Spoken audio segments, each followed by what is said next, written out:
Well, good morning, everyone.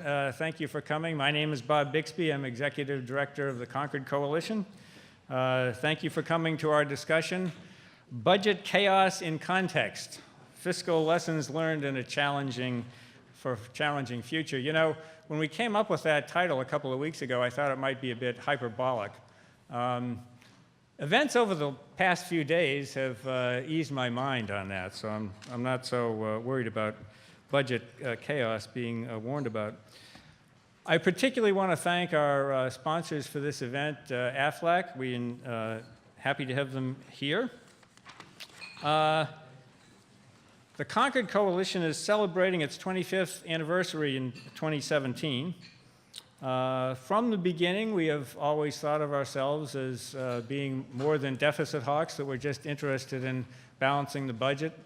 We were interested in, and our focus has always remained on, achieving long-term fiscal sustainability, so getting budget policies either on the tax or the spending side that would produce that.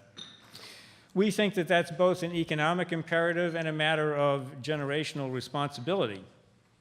We've also insisted from the beginning that solving this very difficult problem is best done through bipartisan negotiations, and that's reflected in the fact that we have always had bipartisan co-chairs at the beginning. The Concord Coalition founding co-chairs were Paul Tsongas and Warren Rudman. I'd like to say a special thanks this morning to Margaret Rudman for being with us.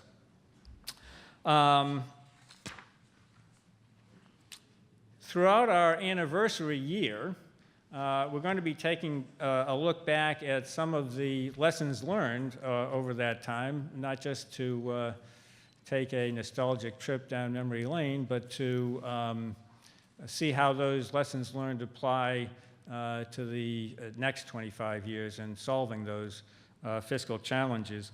That process of looking at lessons learned begins today, where we're releasing our first 5 lessons learned. They're detailed in the pamphlet in the handout. During the course of the year, we'll be looking at other lessons learned, so these aren't the only 5 that we've learned over those 25 years, just the first 5, and by the time we finish by the end of the year, I wouldn't be surprised if we came up with 25 lessons. So those lessons are: first, fiscal policy remains unsustainable. That's a stop the presses sort of thing.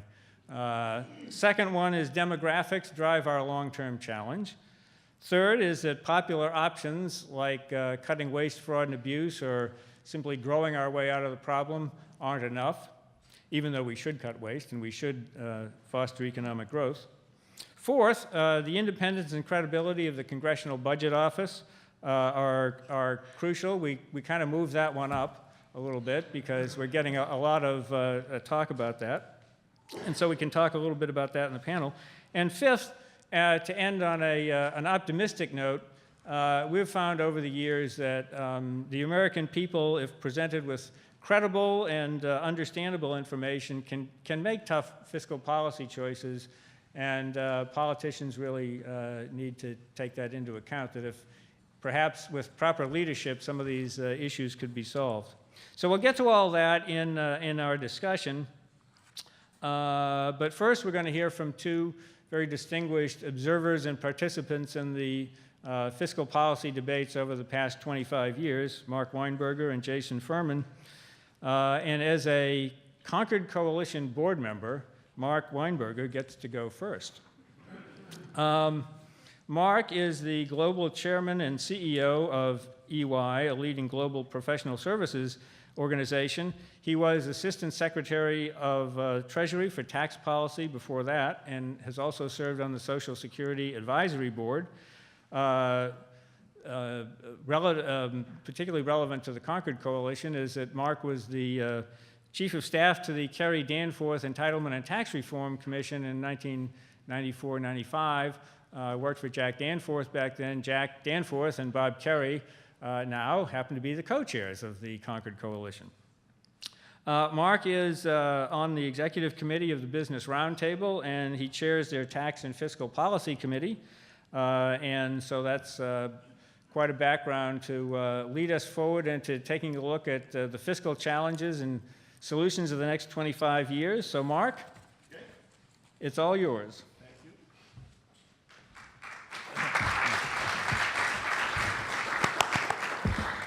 All right. Well, thank you, Bob.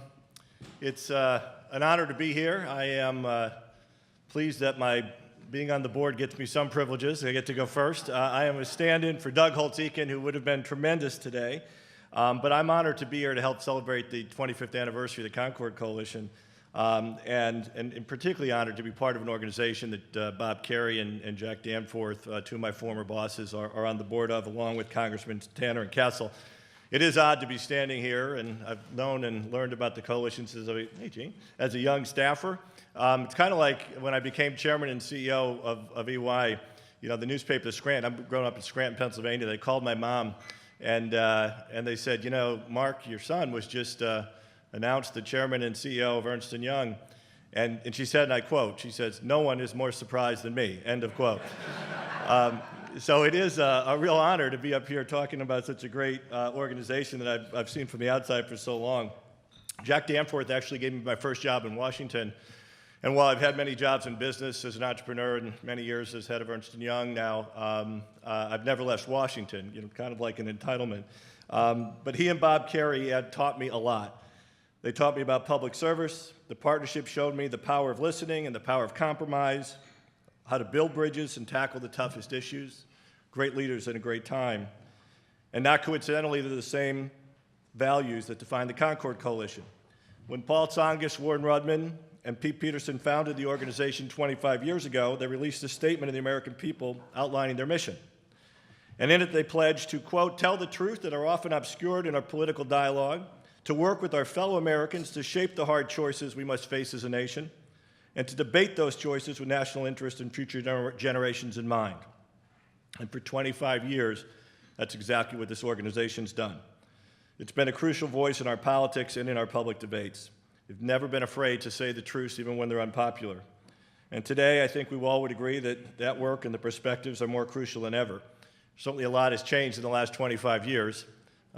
Just today, we're learning, remember 10 years ago today, the iPhone was created. It's kind of remarkable. It didn't exist when I was a kid. No internet, none of that stuff. But some things haven't changed in 25 years, and some of those are, of course, our debt and our deficits, and these problems are more daunting than ever. When the Kerry-Danforth Commission released our report in 1994, I was the chief of staff of that commission. 2 years after the coalition was founded, the deficit was 2.8% of GDP. Today, it's 3.2%. CBO says it's going to 4% by 2029 and 6.5% of GDP a decade later. But I don't necessarily like to focus just on the income statement.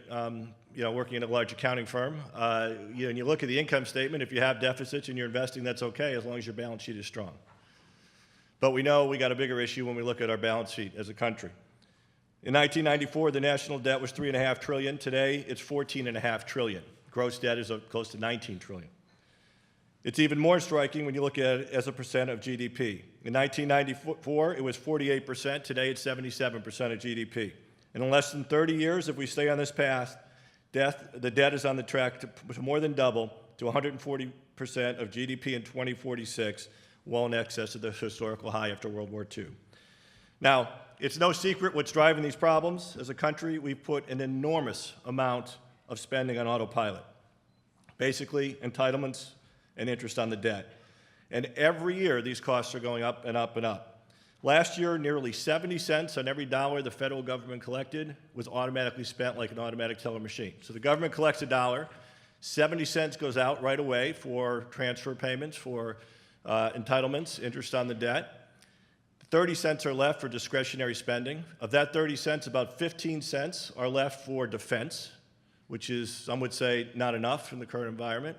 Leaves about 15 cents left in the dollar to spend for everything we think of as growing this country and protecting us. National defense, Head Start, infrastructure, national parks, education. Obviously, an incredibly small and shrinking percentage. And it's only going to get worse. 10,000 people are going to keep retiring every single day for the next 13 years. And that's going to continue to drive the expenditures for these important programs of Social Security and Medicare. So we have to figure something out. Interest rates are bound to go up. We already know they're at pretty much historical lows. and they're starting to raise them. As a result, by 2026, if things don't change, the projections are that mandatory spending and interest on the debt will consume all of our current levels of federal revenues. And obviously, that would leave nothing left for anything for the future. So we've all heard these numbers. I'm not telling anyone in this room anything new, so I won't spend a lot more time on them. I think I hit that by accident. I'm sorry. Jason, you ready? just testing if you're here. Is Jason here? There's Jason. Hi, Jason. Sorry, I'm on a computer here underneath my book. And as we continue to focus on these numbers, I think what's really important is to look what's behind these numbers. It's a generational challenge. As we devote more and more of our budget to interest, entitlements, automatic spending, it'll keep crowding out every other priority that we want to focus on. It will make it harder to invest in any of the areas that are critical for our future. It will hold back economic growth, future competitiveness, and lay us an unsustainable burden on the next generation. The federal government already spends $7 for every senior for each dollar it spends on a child, a ratio that will get worse as we have more and more elderly living longer, consuming more health care at a higher cost. Now, I know we're facing a lot of challenges, but this is one that I think we can't afford to let go. We need to act, and we need to act soon. Of course, if it was easy to solve, we would have done it. Solving our debt is one of the most complex problems in American politics. But to start, I think it's clear we need to focus on just a few different areas. First, and most importantly, we need to deal with the ATM machine, the automatic spending on entitlements and interest on the debt. It consumes, as I said, the vast majority of our spending.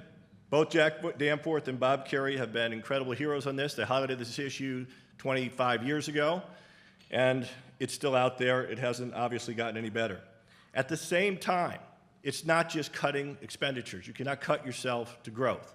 We need to figure out a way to drive economic growth back to at least historical levels, if not beyond, which will be very difficult.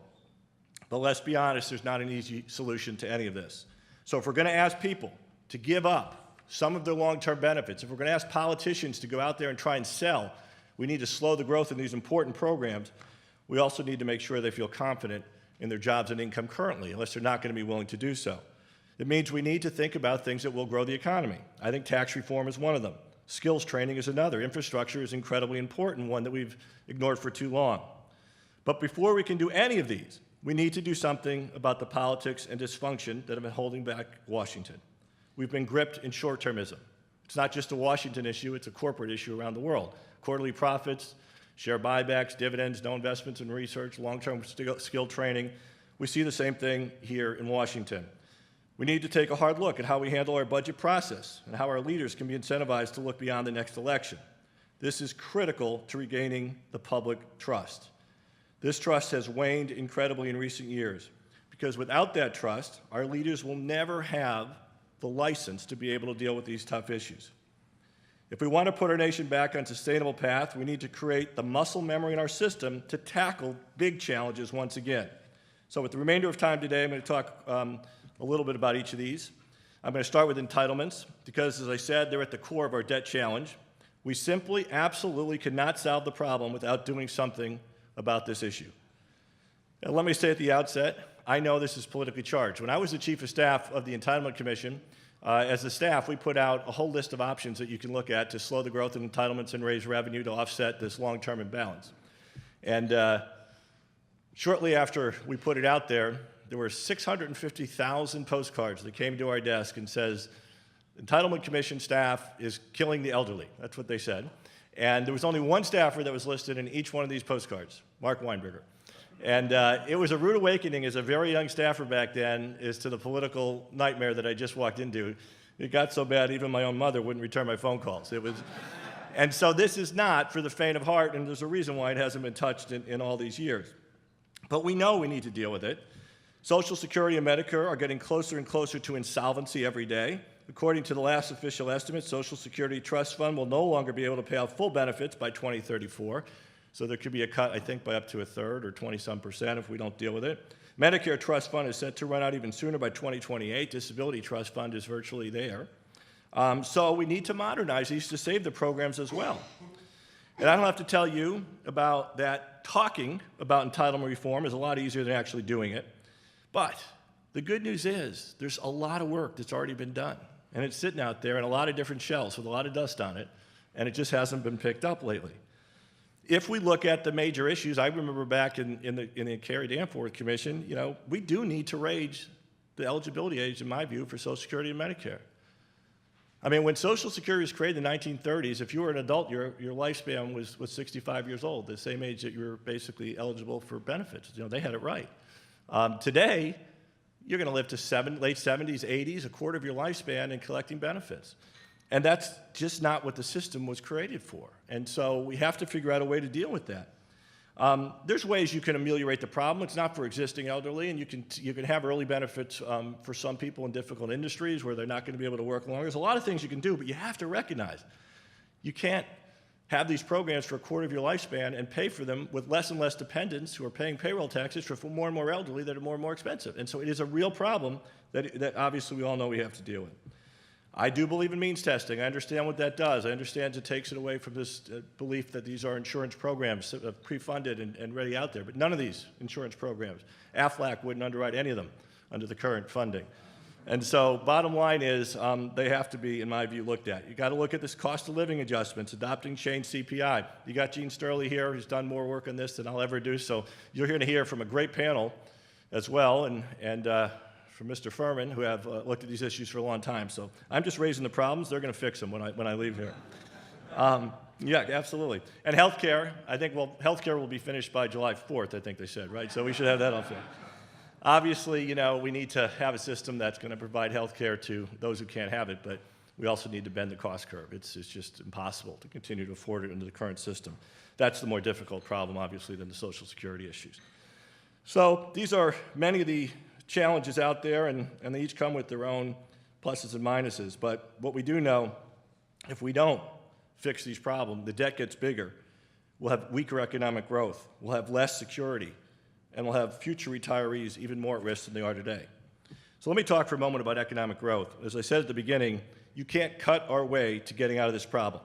It is no surprise we've had trouble getting the American people to focus on Social Security, Medicare, veterans benefits, extremely important programs to the poor and the elderly, when at the same time their situation in front of them is incredibly dire. In a recent Fed survey, 46% of Americans said that if they were hit with an emergency expense of $400, they'd need to borrow the money just to get to the next pay period. Imagine if you were that person living paycheck to paycheck in the middle of this country, not being able to afford any emergency, and the politicians in Washington said, but trust us, we want to reduce your long-term health care and savings. We want to slow the growth of them. Even though they want to reduce them, we want to slow the growth of them. No one is listening when they're scared and when they're worried about having a current job and a current income. So I don't think we're ready, and that's probably why the politicians haven't put it front and center like we all would have liked them to do, to deal with this issue until we get through some of these current jobs and growth issues. So we really do need to focus on it, and that's what I'm going to say.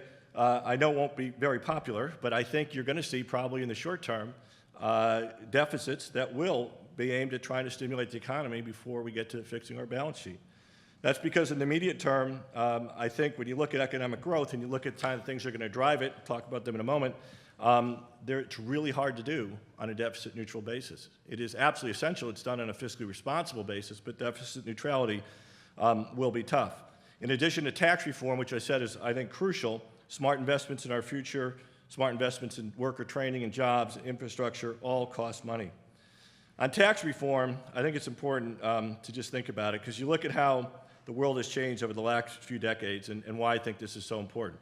The 1986 Act was the last time we had major tax reform, and we lowered the tax rates to, I think it was 35 or 36. And we were a tax haven. The United States had one of the lowest corporate tax rates in the world. Today, we have one of the highest. And we have worldwide earnings taxation, of course, and we're the only country in the world that has a tax rate over 30% and taxation of worldwide earnings, even though it's deferred. And that is, yes, it sounds like, okay, well, maybe the companies could be to pay more, and maybe that when you look at the effective tax rates, there's all these arguments about what it is. But the bottom line is, this has real consequences. It is driving U.S. businesses, capital, and jobs overseas. Why did Democrats and Republicans come together for the first time and talk about lowering corporate tax rates? Not exactly a popular thing back in the homeland, and not something Democrats would normally have embraced necessarily. Because We've had 20 major companies over the last 5 years pick up and move outside the United States, their headquarters. And I assure you, they're attacked as not being patriots. But no CEO wakes up in the morning and says, you know what, I got great news for our company today. I'm really excited to tell you this. We're going to move our headquarters from the United States of America to Ireland or to Switzerland or somewhere else. It's a last-ditch effort to try and stay competitive. And it's not one change, but it's the cumulative effect of years and years and years of additional taxes being put on in different places and the system that we have that has taken us away from the 90% of the OECD countries have reduced corporate tax rates around the world. So bottom line is we are in a more fierce battle for competition today as the rest of the world is coming out of poverty. 90% of everyone alive under the age of 30 lives in an emerging market. In 1995, 18% of the global Fortune 500 companies were from emerging markets. Today it's 157. It went from 18 companies, to 157 companies. 10 years from now, over half the biggest companies in the world will be in emerging markets. 95% of the world's consumers are outside the United States, 80% of GDP growth. If we don't have a recognition that we are no longer just looking at the US, but competing across the world, we will continue to lose this. So I think tax reform and growth that could come from it, if done the right way, is going to be important. Now, when I say tax reform, I don't mean huge tax cuts. I mean reform. I mean getting rid of some of the deductions, credits, incentives that have outstayed their use that are really hard to get rid of, and offsetting that against the cost of the lower rates in the territorial system. And I think that will all be on the table this year. I'm optimistic because I'm a born optimist, but we are running out. We have less than 80 days left in the legislative calendar. Lots of things on the table, and they really are going to be turning to this in the fall, but I think it's really crucial to get something done that will stimulate the economy. The Business Roundtable, Bob mentioned, I sit on that board. I'm on the executive committee. I run the Tax and Fiscal Policy Committee. Did a survey. 86% said they would invest in capital equipment to raise productivity if they got a more effective corporate tax system. 72% they would hire more people over the next year. 90% said if tax reform doesn't happen, they're going to have to cut back on both. We've had capital expenditure decrease for almost 10 years in a row, partially because of the energy crisis, but it's still gone down quite significantly. That doesn't help our already limited productivity. So we need to, in my view, really focus on that. And once we do that, we got to keep going. We do have to retrain our workforce. It is remarkable how many people we have that were equipped for the 20th century, not the 21st century. We have tripled the manufacturing in this country over the last 20 years, but we do it with a third the number of workers. There's over 16 million jobs available out there right now in the apprenticeship type model in welding and construction and everything else, and these jobs aren't being filled because everyone's getting a 4-year degree under the old system. We have to look at our education system. We have to look at our skills training as well, which is why I'm pleased, actually, President Trump put his executive order out to invest $200 million in apprenticeships and job training. We've got EY as 250,000 people. We hired 62,000 people last year. We operate in 157 countries. I've seen what they do in Germany and how well it works and other countries, and we've got to really look at that here as well. So we need to focus on that. I'm also a big believer in infrastructure, incredibly important. We got a D+ from the American Society of Civil Engineers, which means we haven't improved in the last many, many years. We've had flat for the last several decades investment in our infrastructure. In the last, I think it's 20 years or so, we've built no new airports in the United States. China's built 20. And so it's quite remarkable what we have ahead of us in order to come up with money to do that. So I do think we have to grow the economy to get the license and credibility back to start tackling these very tough issues. And business could help quite a bit as well. The other and last point I'll make on growing the economy, I think it's incredibly important, is we need to do more to keep women in the workforce. We will not be successful if 50% of our population is left out or left behind. And it is incredibly sad, the rates of retention that you see for women across the board. And part of it is 70% of working families are made up of dual family incomes or single parents, and 40% of American families rely on mothers as the sole or primary source of income. They have to choose between raising their kids, which is now more expensive than ever, or having a job. And so we need to find a way, business to be more flexible, government to provide incentives for child care. There's a no paid family leave is something that was probably, for those who are against entitlements, an anathema. But boy, we need to do something to get people in the workforce so they're not longer on government assistance. And we have to figure this out. It's an incredibly important issue. So all of this is critical, but if we want to strengthen our future, we need to step back and fix a few things that are holding back our politics today. We're living in a world where bipartisanship is a dirty word, where compromise feels impossible. And that's a real problem.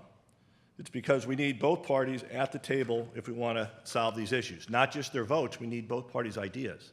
No single party has the cornerstone and all the best ideas. And simply put, unless both sides are bought in, what we're finding out, they're not sustainable. None of these programs are sustainable when the other party comes in charge.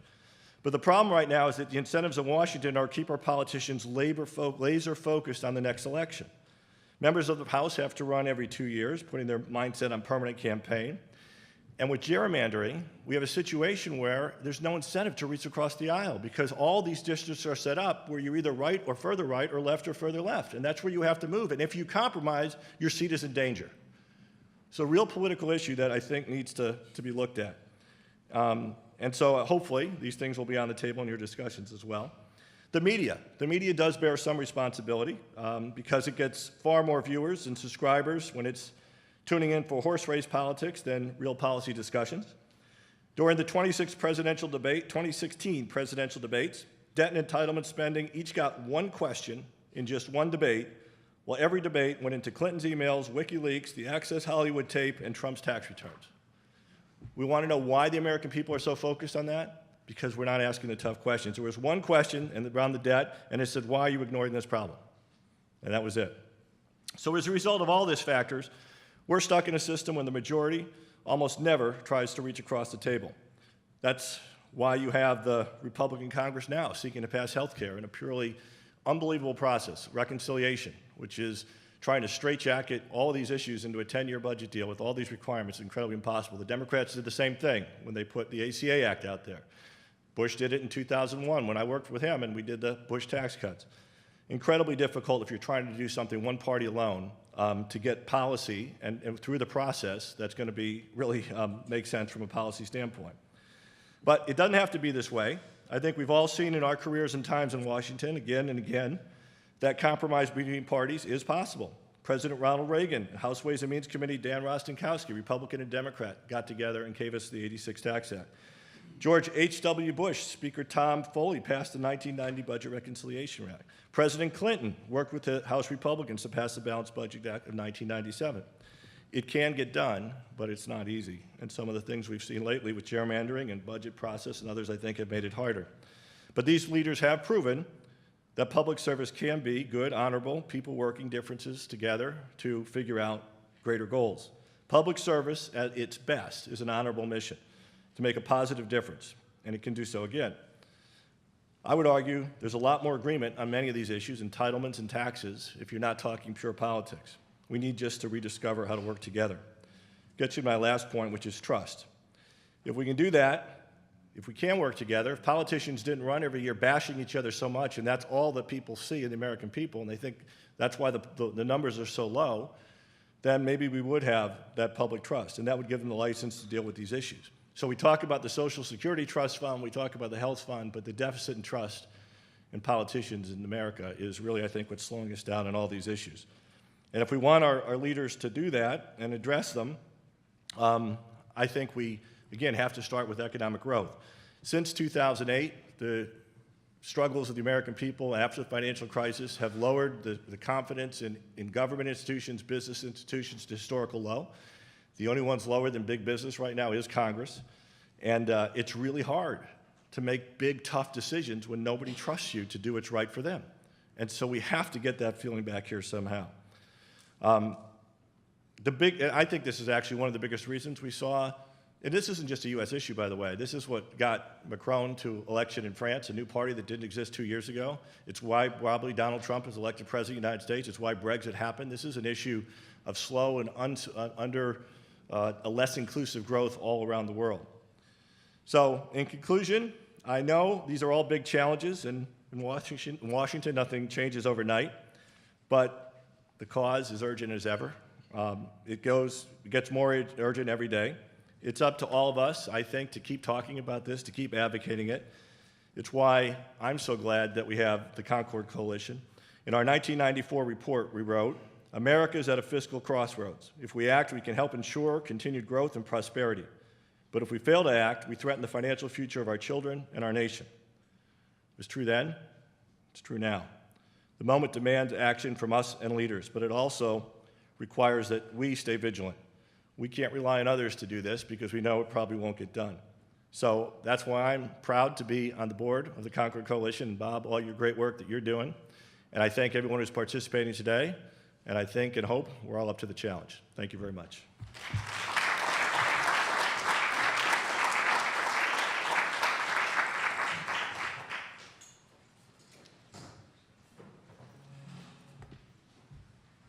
Thank you, Mark, very much. That was terrific, and I'm sure that Jack and Bob will want to read your remarks and see them on when we send it to them. So thank you very, very much, and for the staff at EY that's been so terrific working with us. And now we'll hear from Jason Furman. We've been teasing your slides. I guess they just left there. But anyway, we'll bring those back up. Jason is a senior fellow at the Peterson Institute for International Economics. And as of July 1st, he will become professor of the practice of economic policy at Harvard's Kennedy School of Government. Jason served as a top economic advisor for both President Clinton and President Obama. Most prominently, he served as the chair of the Council of Economic Advisors from 2013 to 2017. Not a whole lot going on with the economy during those years, Jason. You've had quite had to deal with quite a few challenges. Jason's been with Brookings, the Center on Budget and Policy Priorities, NYU's Wagner Graduate School of Public Policy, and one of the little-known factors in Jason's, I didn't see it in any of your biographies, but Jason actually made a couple of appearances on the Concord Coalition Fiscal Wake-Up Tour. Jason, the floor is yours.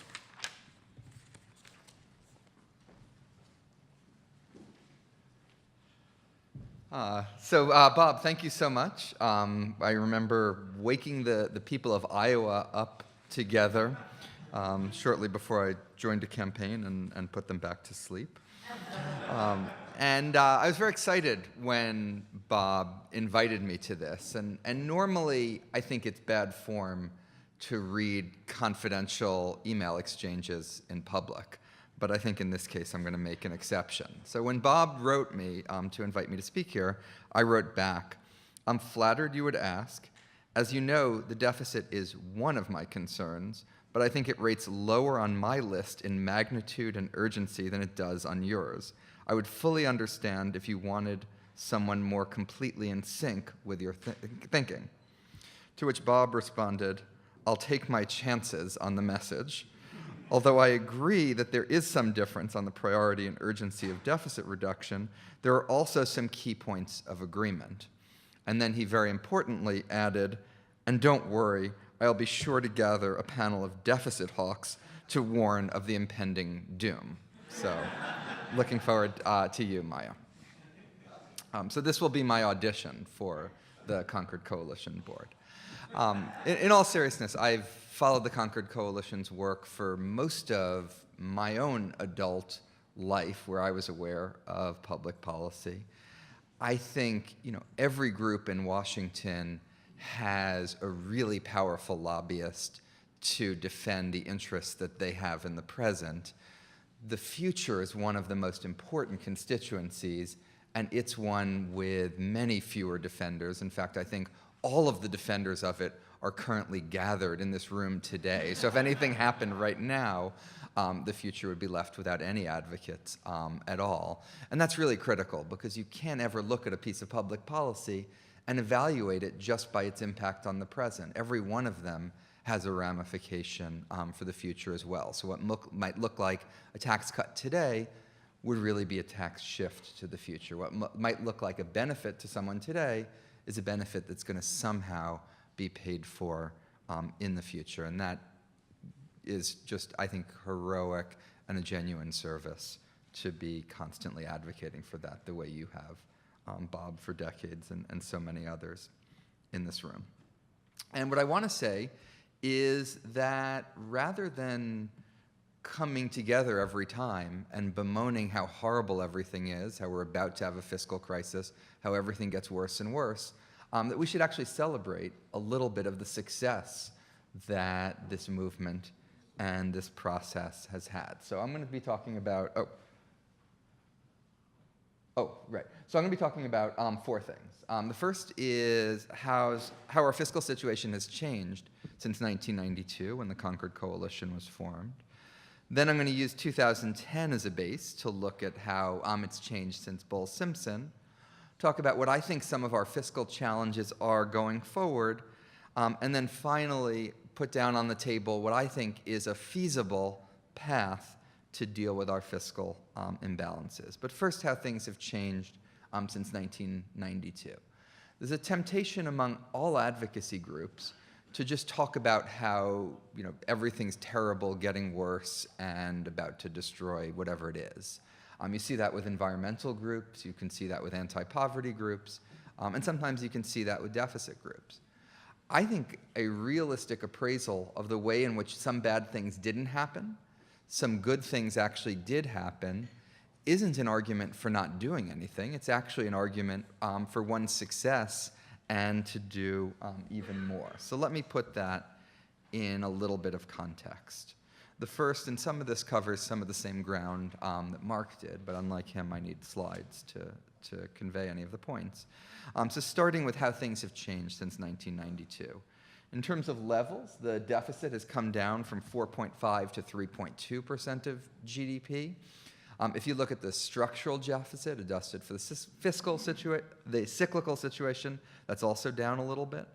That's happened largely because defense spending and net interest have fallen. I'll come back to the net interest because that's really important. And at the same time, health spending on Medicare and Medicaid has gone up. The deficit, of course, is a measure of the annual flow. It's not the stock. And because we went through a large financial crisis, we had several years of very high deficits, which have resulted in the debt being substantially higher as a share of GDP now than it was in 1992. It was around 50% of GDP then. It's 77% now. But the ... should tip you off that there's something else coming. And that is how this increase in the debt compares to what we expected back in 1992. The only forecast I could find from that year of the long-term fiscal outlook was from GAO, and they expected that the debt this year would be 130% of GDP rather than the 77%. The difference between those in part represents unexpected economic developments, but it in part represents developments in public policy, including deficit reduction in 93, 97, and a number of deficit reductions since then as well. And someone in this room could do the actual hard work of sorting out the economic, technical, and legislative deltas between the two of those. But to just look at where you find it, I'll look now, switch over to the deficit, the annual flow measure. GAO thought the deficit this year was going to be 13.4% of GDP.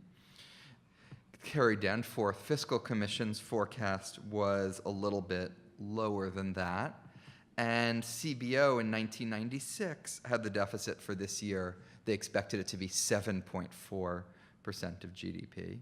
And instead, what we have is a deficit of 3.2% of GDP this past fiscal year. And in general, deficits have been below what was expected, with the important reminder that when you have a major economic crisis, you can have large dramatic changes in your deficit. Looking one step deeper at what caused this discrepancy, revenue is a small part of the story. In general, revenue has been a little bit below what the different forecasts had expected it to be over the last couple decades, but not very much below. What's a bigger part of the story, and I deliberately am keeping the scales the same when I show you pairs of slides so you can compare the magnitudes. The bigger story has been that spending is considerably below what GAO, CBO, and the Carrie Danforth Commission had expected it to be.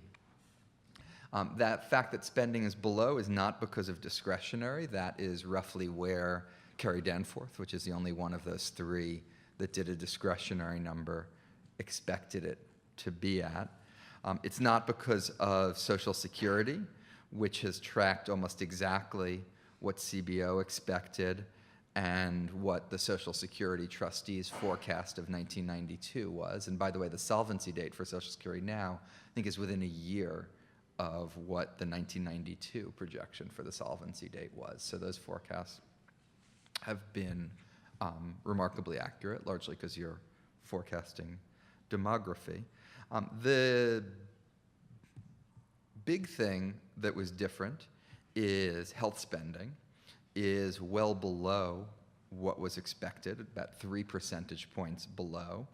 And that's even with things that weren't built into Kerry Danforth and CBO 1996, like CHIP, Medicare Part D, and the Affordable Care Act marketplace subsidies.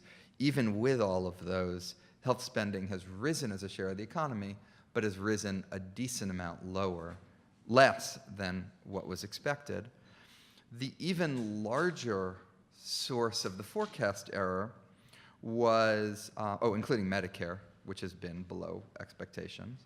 The even larger source of the forecast error has been net interest payments, which all of the forecasts expected to rise as a share of the economy.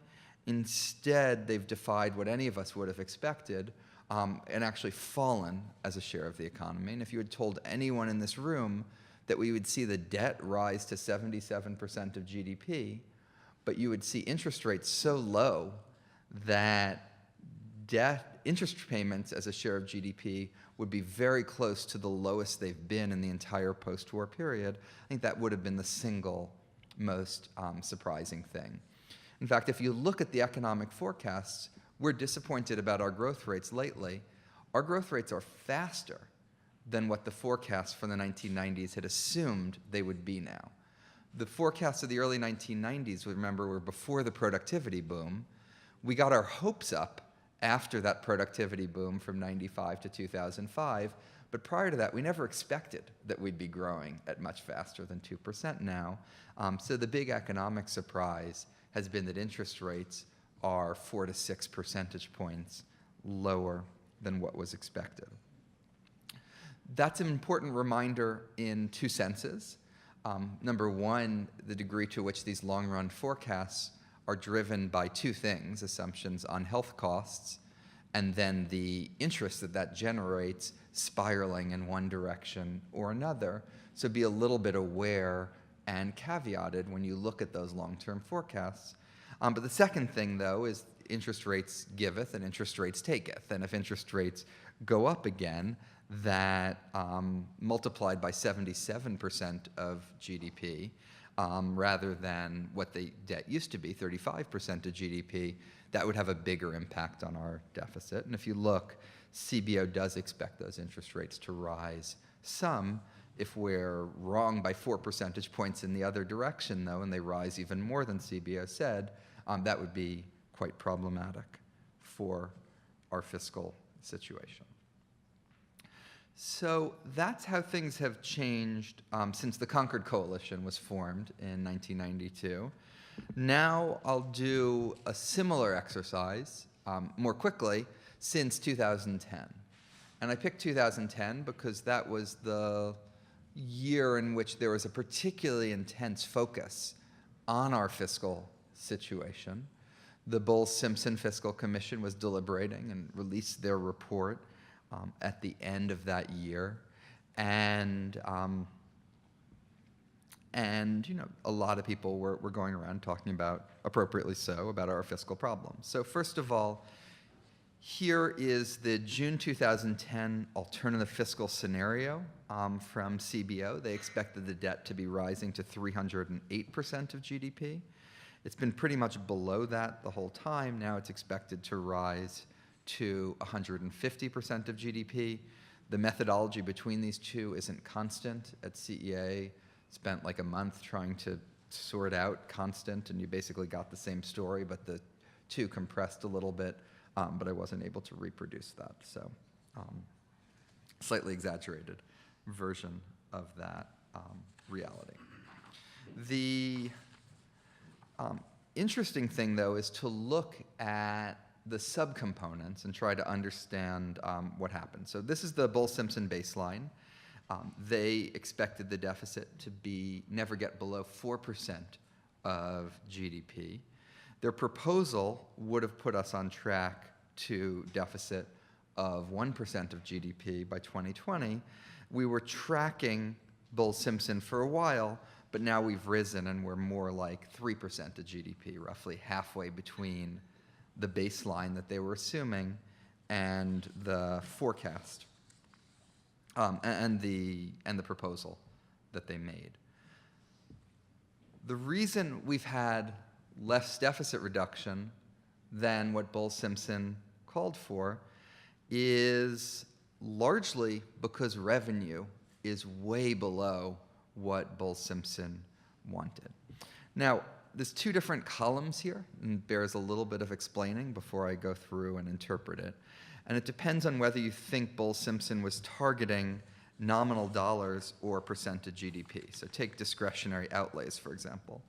Bowles-Simpson said discretionary outlays this year should be 1.195 trillion. Actual discretionary outlays were 1.209 trillion. So discretionary outlays were 14 billion higher in nominal dollars than what the Fiscal Commission called for.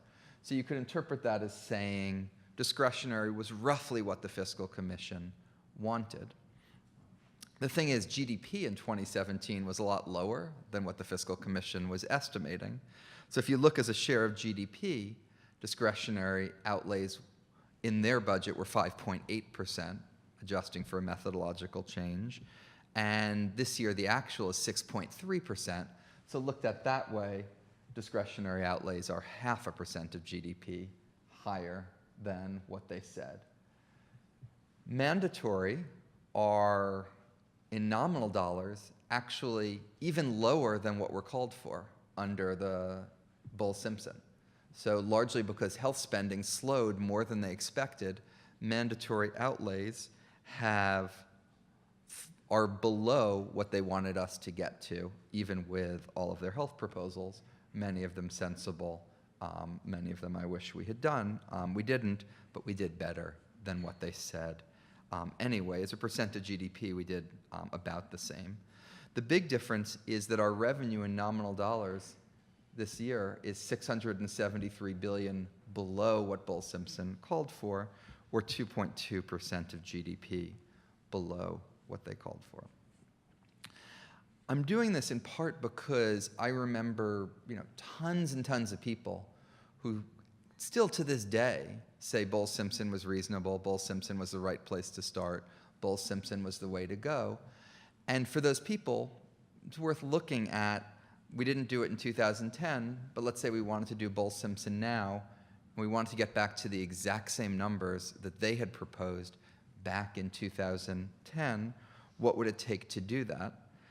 Well, it would take, depending on which of these two you do, the dollar targeting or the GDP targeting, a revenue increase of $6 to $11 trillion over the next decade, discretionary spending cut of $300 billion to $1.3 trillion, and then on mandatory spending, you would be doing anything from a $1 trillion cut to actually a $2 trillion increase to get back to where they wanted us to be.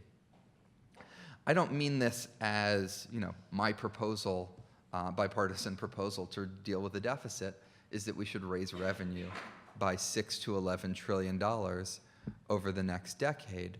But I think it does put some perspective on the way the fiscal debate has shifted. We were talking 7 years ago, about a balanced approach to deficit reduction, one that put entitlements and revenues on the table.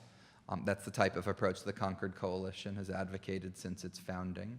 The Kerry Danforth Commission looked at both tax expenditures, which it described as an entitlement, and entitlement expenditures. And the conversation has shifted so much that now the main proposals in Congress are about combining tax cuts with spending cuts.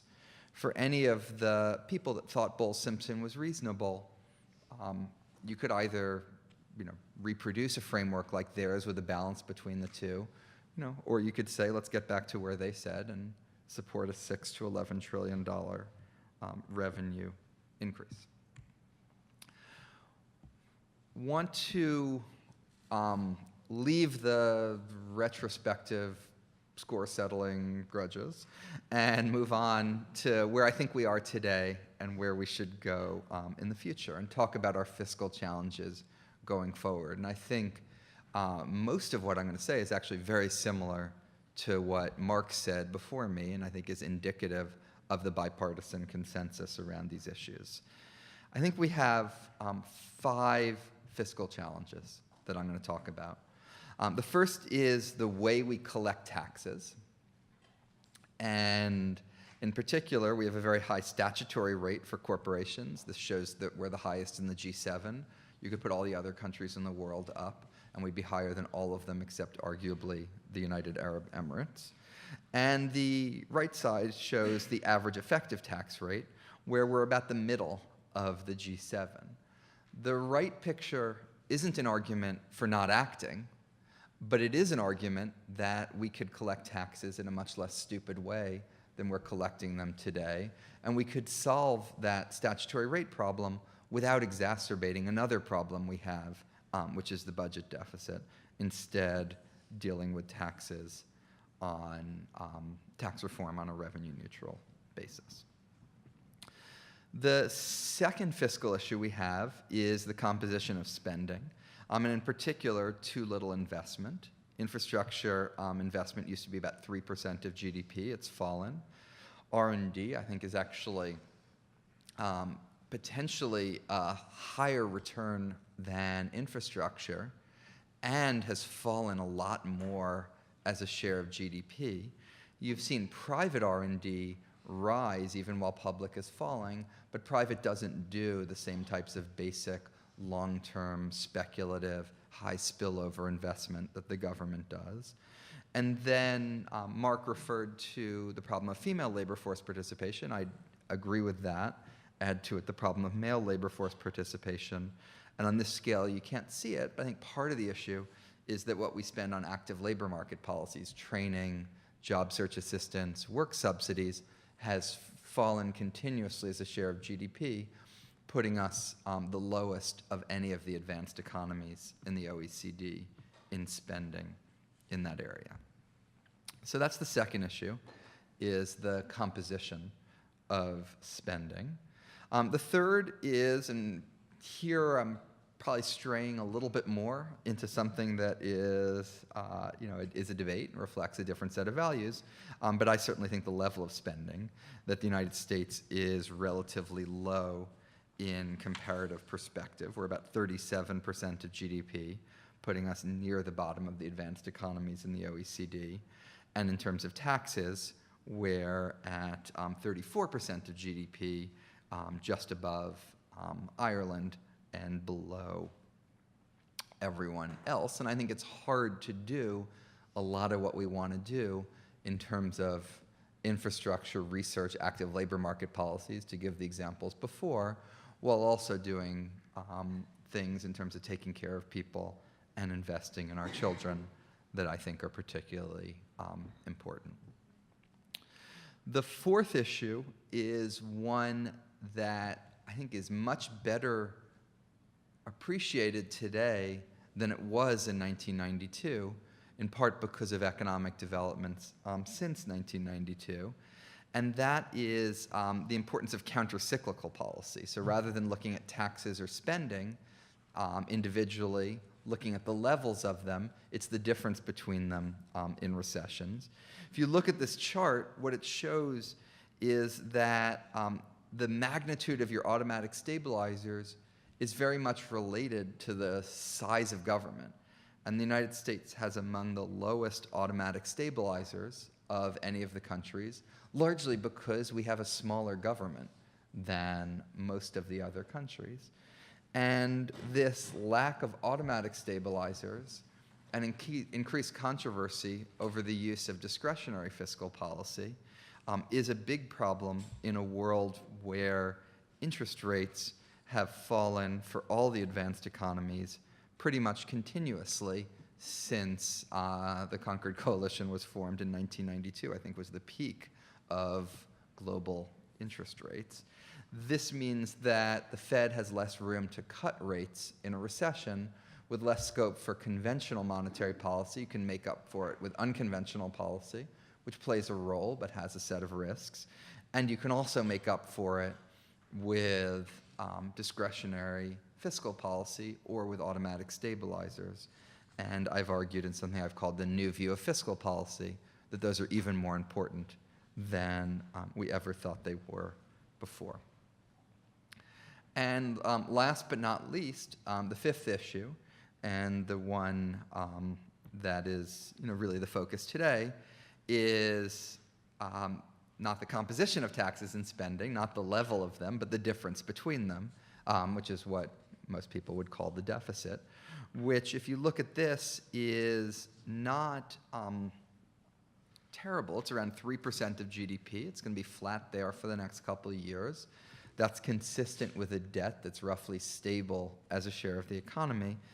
The problem is after 5 or 10 years, it rises to 4 and 5% of GDP. And then at the end of the projection period, it's projected to rise even further than that. So I want to finally, in the last part of my discussion, talk about what I think is a feasible path forward on our fiscal imbalances, one that is grounded in things that a lot of people agree on, that roughly works in terms of the numbers, and that would be reasonably sensible economically and would punt enough hard issues that I could get out of here unscathed. But I'll take a stab at those. So let's look at what we're starting with. And I'm using the latest Auerbach and Gale paper so that I can look at, I should have labeled it. This is the 75-year fiscal gap. CBO, I think now is doing a 30-year one. I think last year they did a 25-year one. But to get the 75 years, I used Auerbach and Gale.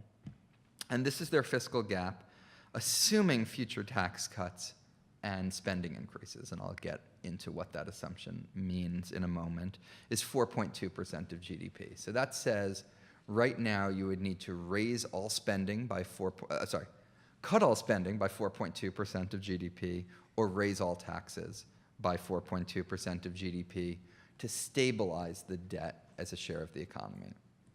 If you wanted to get the debt down to 30% of GDP, you'd need to do about a percentage point more than this. If you want to not get started on this till 2022, you'd need to do a couple tenths more than what's shown here. So if you want to adjust for those, you can add a little bit to whatever I'm doing. So that's the fiscal gap that they start with. So the first step that I would recommend is do no harm, and that's pay for future spending increases. That 4.2% of GDP assumes that discretionary spending grows with GDP. That's not the baseline that Congress uses on an annual basis to assess discretionary spending. I think there's a lot to be said for increasing discretionary spending more quickly, but I think we should pay for it. So if we want to relax the sequester, for example, I would do that with a combination of spending cuts and revenue increases that would improve the composition of government spending, and it would raise the level of government spending and of taxes, addressing the second and third problems that I said before. Others might have other ways to do it, but in this bar, all that's assumed is that anything we're doing, we're paying for. By the way, this bar does assume that discretionary spending is growing with inflation plus population. So it's actually growing faster than the baseline we would use within the budget window, and faster than what the sequester is. So the first thing is pay for future spending increases. The second is pay for future tax cuts. That 4.2% of GDP assumes that revenue is constant as a share of GDP, even though spending is rising as a share of GDP. I think analytically that doesn't make an awful lot of sense, and CBO has actually moved away from that assumption in their long-run fiscal outlooks. because it says if we put in place, for example, a gradual increase in the retirement age, we get credit for that in our fiscal gap.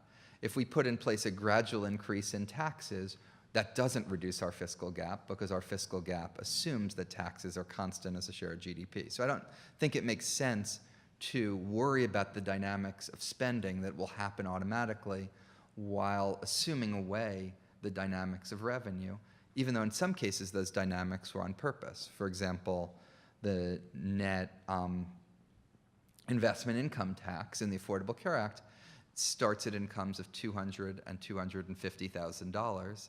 Those are not indexed. They weren't indexed on purpose so that that would raise an increasing amount of revenue over time. If you look at Social Security, we partially tax Social Security benefits. Because that's done through the tax code, this methodology would assume that it actually doesn't happen in the future. If you did the same thing on the spending side, the methodology would assume it does.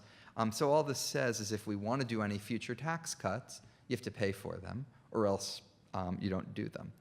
So the first thing there is pay-go for tax and mandatory, and also the same concept for discretionary. That gets our fiscal gap on the Auerbach and Gale version using the trustees' assumptions down to 0.3% of GDP. That's just in a do no harm situation.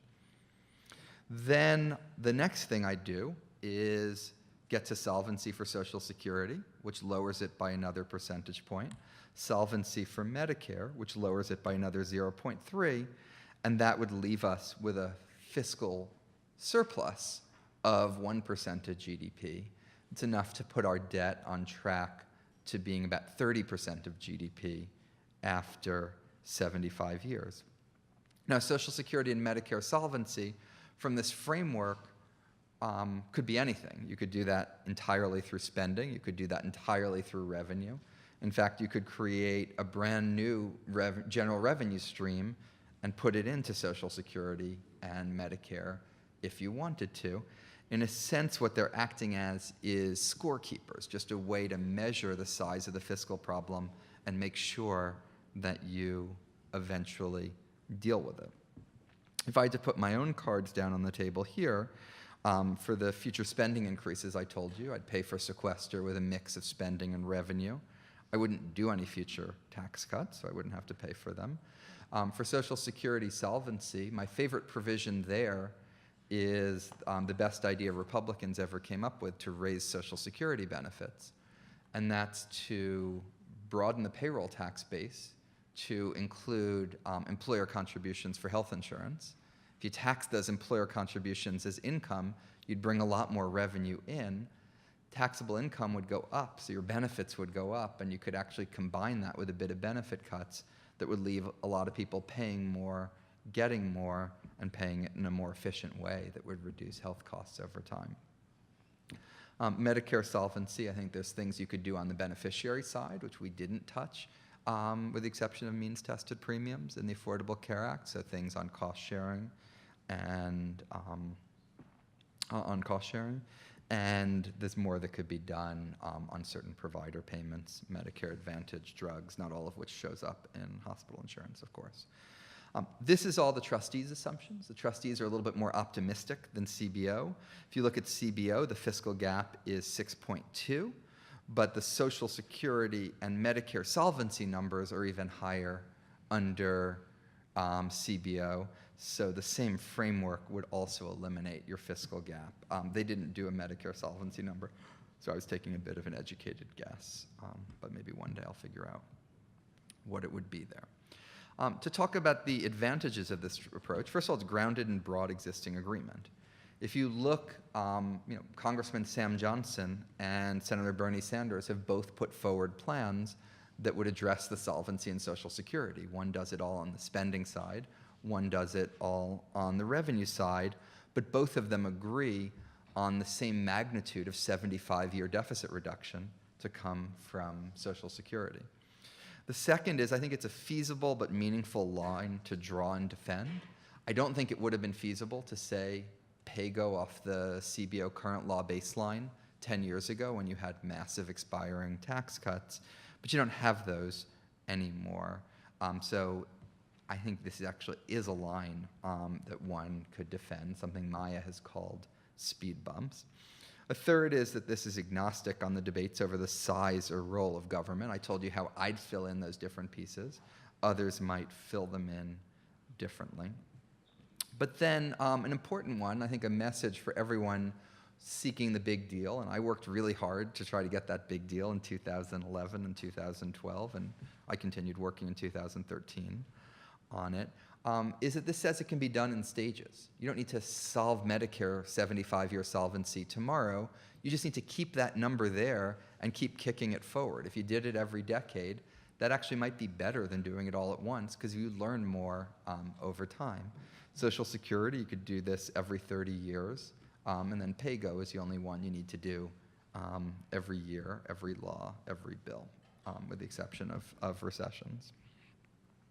And then finally, I think we do have a tremendous amount of uncertainty about our fiscal future, and this framework adjusts for that.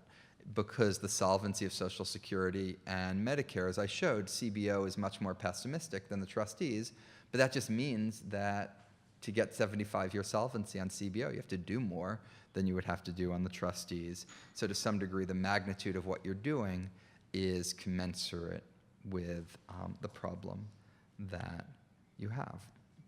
And so my proposal is keep us from making things any worse, make sure we continue to focus on solving Social Security, and every time you're getting close to the Medicare solvency date, figure out something, new spending or new spending cuts or new revenue that will continue to kick it out further based on the latest and greatest information. Thank you. Any questions? You should read questions? I don't know what your timing is. Okay. Does anybody Excellent. have a pressing question for Dave? Excellent. Okay, let's see if I can get my panelists to join me up here.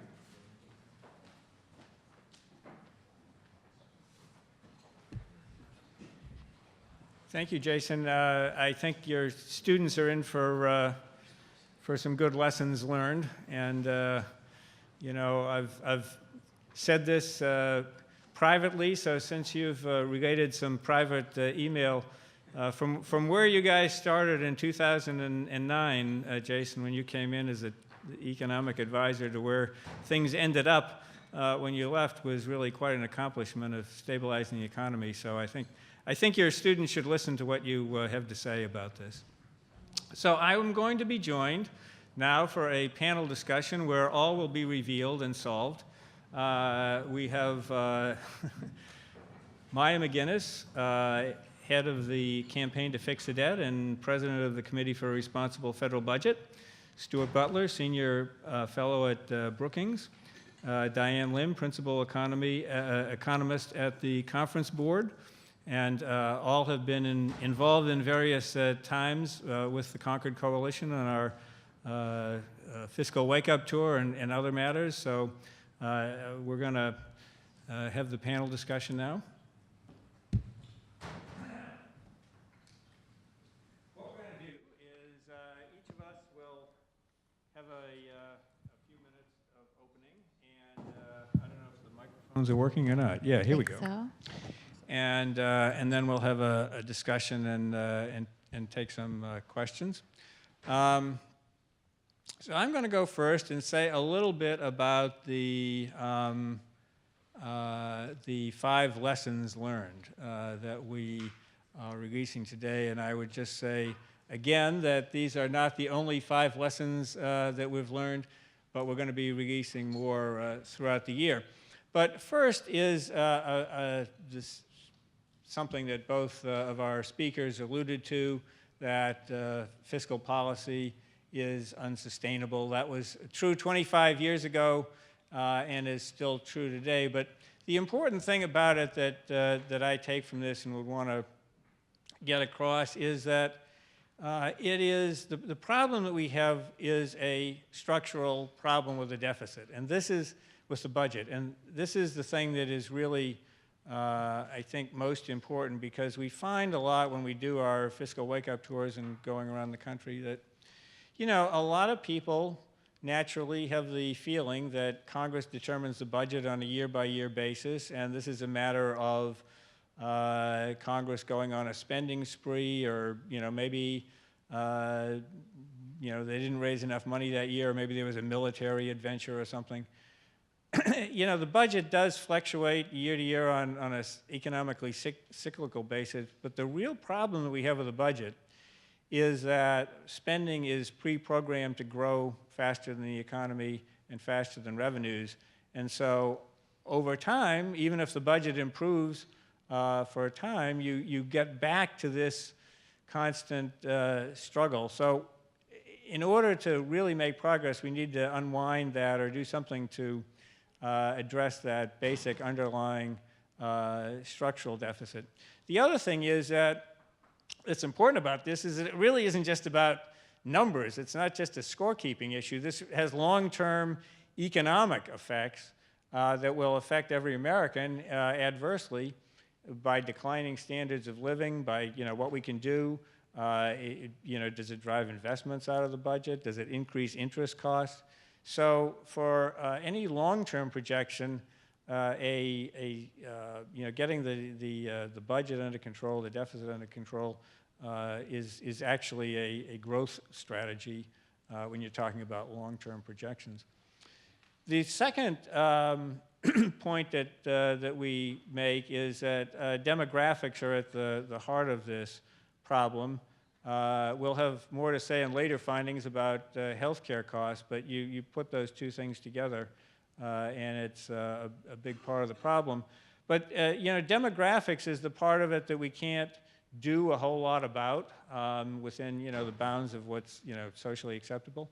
You have you know, you have the baby boomers, you have people living longer, and a lot of the spending in the budget is tied to retirement and health care. And so programs like Social Security, Medicare, and Medicaid, driven by demographics in part, mostly, are the programs that are growing faster than the economy, whereas discretionary spending and other entitlement programs are not. I mean, they're even projected to shrink as the size of the economy. So, yeah, but it really is the demographics, because more beneficiaries just makes those programs more expensive as you go on, and you know, so that's a real point of you know, I guess you can say that the thing that's really driving it is the more beneficiaries plus more beneficiaries consuming health care, which tends to grow faster than the economy. So that's kind of the nut of the problem. Third point is just to disabuse people of the notion that the thing we have to do is cut waste, fraud, and abuse, or go to the basement of the Capitol and press the economic growth button, dial it up to whatever level you want. And those are things that we do need to do. We do need to cut waste, fraud, and abuse. We do need to grow the economy. Those are key parts of any long-term solution. But they're not enough, and more importantly, they tend to be put forward as some sort of panacea, some sort of magic bullet. So if you want to sound like you're really tough on the budget, you talk about, boy, we got to cut waste. But if you want to talk about, well, we really got to, you know, ramp growth up to 3% or 4% or 5%. It's easier said than done. On the waste, fraud, and abuse side, you know, there is no line item in the budget for waste, fraud, and abuse. So finding it is the first difficulty, because some of it is a subjective judgment.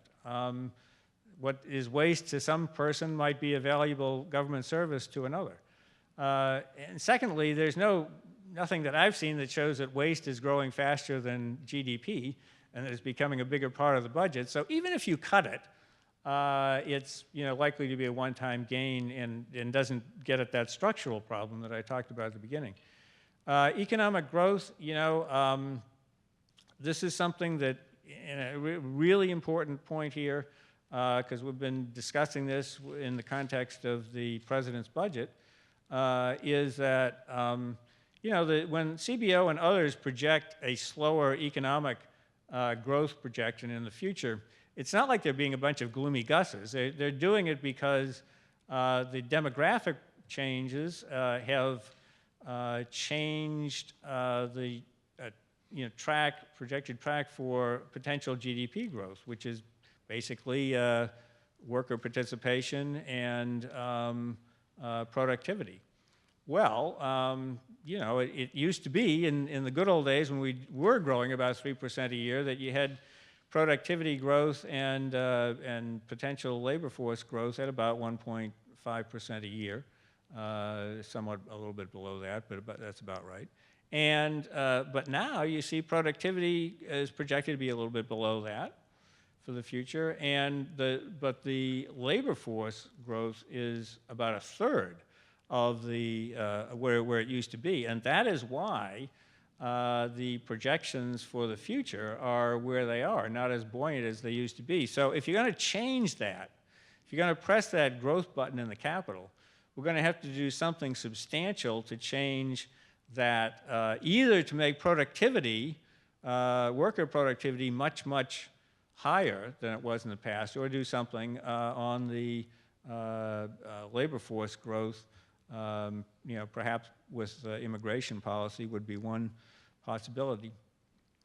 So let me end on the fifth finding, lesson learned, and it's a hopeful one, which is that the American people can deal with this. In our fiscal wake-up tour, in our budget exercises, principles and priorities that we do, where people are given choices and make their own decisions about what they want to do with the budget. The Committee for Responsible Federal Budget has been doing this for years with the exercise in hard choices. And there are lots of exercises out there. We do find that people are willing to come together, sit down, make decisions, and make compromises for the common good. And frankly, they feel good about doing it. So I would say that,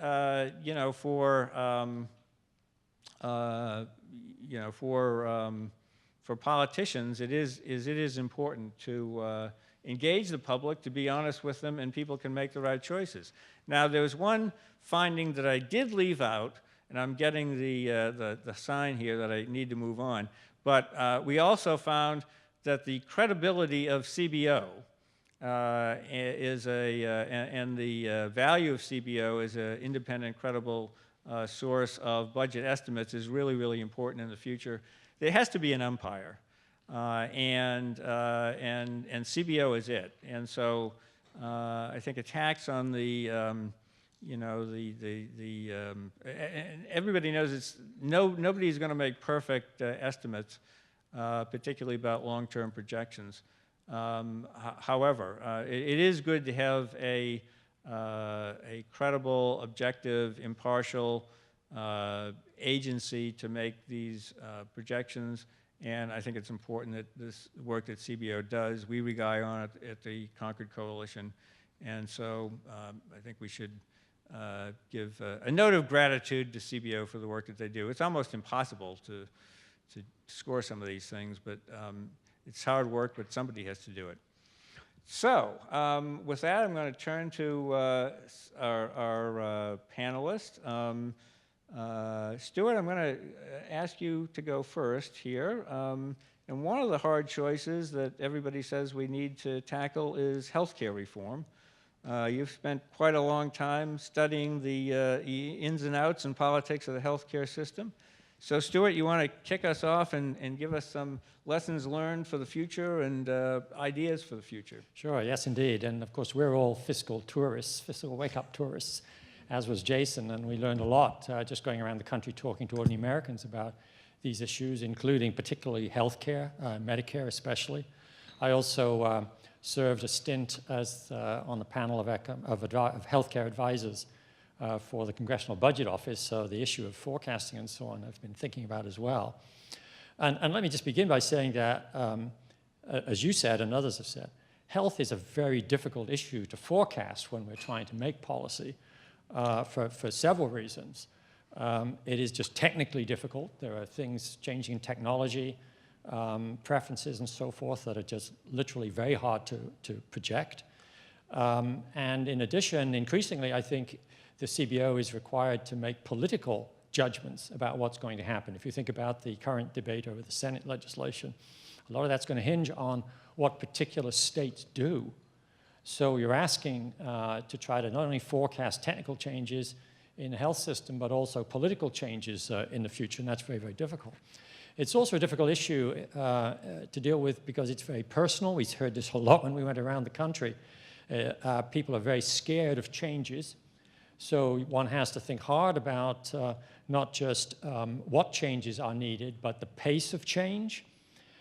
We now have, actually, because of the Affordable Care Act, a budget for Medicare with enforcement procedures. Whether or not they'll be effective remains to be seen, but in place, which was accepted so there are things we can do perhaps, but we have to be very careful about that. And then, of course, it's also important to recognize that there are fundamental differences of opinion about what should be done in the healthcare area and what the federal commitment is in that area, whether it should be a commitment mainly to assure that when people encounter financial catastrophe, then they would be fully protected, or whether it should be more trying to help people get routine, basic, or chronic care needs, and so on. So there's a lot of differences. So I think health, as a general issue, is a very difficult thing both to forecast and to decide kind of strategically how you approach it. And we've seen that, of course, all the time in the last several years, and we will do in the future. In terms of lessons from this, both from thinking about forecasting and thinking about policy changes, you raised 5. I'll bring 5, and I'll overlap in one area, maybe a little bit more controversially. One is, I think, when we're thinking about how to solve this issue of health as a part of this problem, we have to go slow. It's very important to proceed. You're more likely to get to where you want by going slowly and recognizing that people are going to find it very difficult to handle change, to do things dramatically. I think that's very pertinent to the debate going on right now on healthcare. I think the Republicans, whether or not one agrees with what they're ultimately trying to do, may be trying to do this, particularly in the Medicaid area and so on, far too quickly for it to be politically palatable to the American people. So I think going slow is really important. Secondly, yes, I agree with you that there has to be an umpire. But of course, as we know, umpires are not infallible. And in this business, you can't just kind of call New York and get a second opinion, a definitive opinion about what actually happened on first base. I think that the CBO should have a very strong voice, but not a veto in terms of what politically can be done.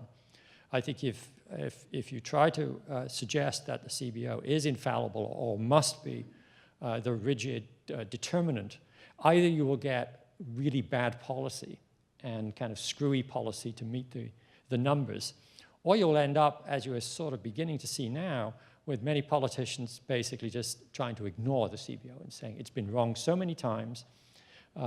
As Jason pointed out, it's been wrong in terms of forecasting health costs and Medicare costs recently, that they will just ignore it.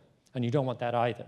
So I think it's important to get that balance right about the authority of an umpire in form of CBO, but recognizing that it shouldn't circumscribe exactly what Congress should do. We might want to go back and talk more about that. Thirdly, I think, as you yourself said earlier, information is critical. And I don't just mean from the CBO, but the form of information. The American people will make sensible decisions if presented with information that is relevant to their concerns and their needs and is credible. And so really developing better information and more information that's more in line with how Americans think about these issues of health is going to be critical to persuade them to go along with changes and to get the Congress then to adopt them. And moving on, relevant to that, the fourth point, actually, MacGuineas and I have written on the idea of a congressionally enacted long-term budget for the major entitlements and the way that they are going to be funded, whether it be through taxes, spending cuts somewhere else, or debt. And putting front and center a long-term budget for America, I think is critically important to galvanizing support for the necessary changes, to do so in a way that will push Congress, not force it, but push it to make sensible changes. I think focusing on that is really important to keep track of where we are, how things are going, and to increase the pressure on Congress to make change. So I think a long-term budget, not just a forecast, but a budget is critically important. And then last but by no means least, taking tangible steps and engaging in this discussion of healthcare in ways that build trust is crucially important. That's what the Concord Coalition has been doing in a bipartisan way for 25 years now. It's very important. I've been involved in other efforts like this, like an organization called Convergence, which has been bringing together people to look at, from the left and the right, to look at solutions in this area. I had an op-ed just a couple of days ago in the Wall Street Journal that you may have seen. I think taking these steps and not starting from the assumption that you can't get like the far left and the far right to sit together, recognizing that if you get them in the same room and do it properly in a very professional way, you can actually get people with very different opinions about what needs to happen in the future to actually start looking at ways they can, at common ground and steps forward. I think that is absolutely essential. So I think those are 5 lessons that I learned in the healthcare area that I think, and I hope, are very relevant to this conversation. Thanks, Stuart. One of the other key challenges is tax policy. Both Jason and Mark talked about it a bit. And Diane, you have quite an extensive background in tax policy, so I thought I'd turn to you next for some wisdom on tax policy for the next couple of decades. Thanks, Bob. So I haven't had a chance to look at what the bio says in the pamphlet, but my experience of the Concord Coalition was I was their chief economist for several years. After having come from various jobs in Capitol Hill, where I was chief economist for the Ways and Means Committee and the House Budget Committee, and I became frustrated with the lack of progress on Capitol Hill, and the idea of coming to work for the Concord Coalition, where you get to actually talk to real people and have a grassroots approach, was very appealing to me. Then, of course, we didn't make a lot of progress. That was a little disappointing too. So I think everyone here on this panel has a lot more stamina than I do, because I slowly kind of drifted away from focusing solely on fiscal responsibility and into broader economic areas. But this has always been my number one issue. So I'm happy to be here today, and I'm happy to talk about my views on tax policy, given where I've come from in terms of I started very academic, and it was my dissertation topic, and what I learned over the years, what I learned working on tax policy from a fiscal sustainability standpoint, and where I've basically come to think about tax policy's role in the fiscal sustainability issue today. So, Bob and Jason and Mark all set up the idea that demographics are really what drive the long-term fiscal challenge, and that isn't anything new. We've known that for a long time. I used to say, well, we've known that pretty much since, the baby boomers were born. We knew that we had a demographic problem that was going to feed into the fiscal outlook. And that, for that reason, for the fact that it's driven by demographics, has always led me to the conclusion that revenue policy is the best strategy to address it. Because given that it's a demographic challenge, there are certain pressures on spending, on the spending side of the budget, that we're not going to be able to avoid, and we shouldn't try to avoid, frankly. And there's so much room for revenue policy to address basically what we need to pay for. The demographic challenge says we need to pay for programs that support the elderly. We don't want to cut the old people off. The good news is that economically, raising revenue is not that hard to do. As Jason brought up the Simpson-Bowles, what that would have done to revenue. And frankly, they wouldn't have come up with that solution if it were going to destroy the economy. And so that's very good news for our fiscal outlook, that we have a lot of room on the revenue side of the budget. Now, I'll have to admit that for me, the fiscal clock started at the end of the Clinton administration. That's sort of my forever baseline. And at the end of the Clinton administration, of course, CBO was projecting we'd have 10-year surpluses of $5.6 trillion, and that the debt would be completely paid off by the end of the 10-year budget window, which led to some problems when I was writing Clinton's last economic report of the president, the chapter about fiscal policy, because we had to deal with the issue of the debt is projected to be paid off. What does that mean for treasuries? Like, what does that mean for the whole financial system, our whole global economy? There was a section in that economic report of the president that was drafted called Life After Debt, DEBT. And that section did not see the light of day because it was viewed as politically not a great thing to put out. Like, it was worrying a little bit about what it would mean to pay off the debt. And so that was suppressed by the White House. We didn't release that part of the chapter. And it got, of course, the press dug into it a few years later and had a nice time with it. But that was quickly reversed. I think within a few years, we went from $5.6 trillion in projected surpluses to maybe the same amount in projected deficits. It was something like that, a complete reversal. So while I was working for the Concord Coalition, I have to admit I had an obsession over the Bush tax cuts. You would have read, all the reporters came to me for talking about the Bush tax cuts because I just spent my whole time on Capitol Hill wanting them to expire. And then at Concord, I wrote incessantly about that and was obsessed with the baseline that says the Bush tax cuts would all expire in 2010.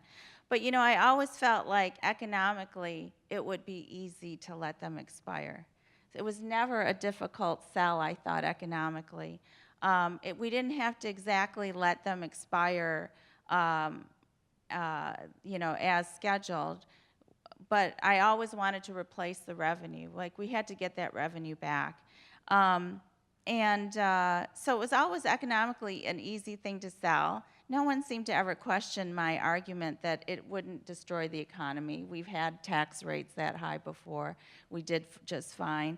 But politically, of course, it was always really, really difficult. Because once you put a tax cut in place, you cannot take it away. It's just terrible, even if it was supposed to be something that expired.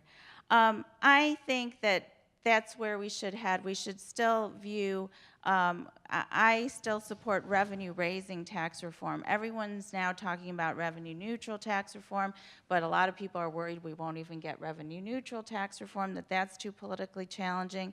But tax reform is the key to reducing the deficit and debt, and also it can grow the economy if you do it right.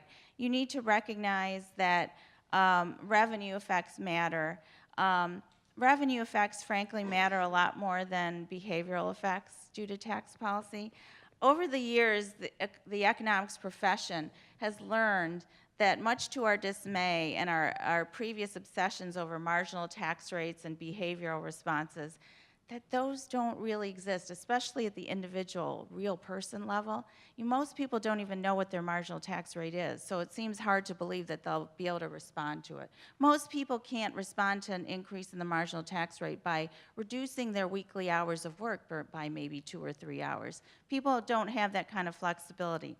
And while businesses certainly are more savvy about their tax rates and their tax policies that they face, and can react more to tax policy, the fact is other factors matters so much more. I work for a business membership organization now. I talk to business leaders all the time.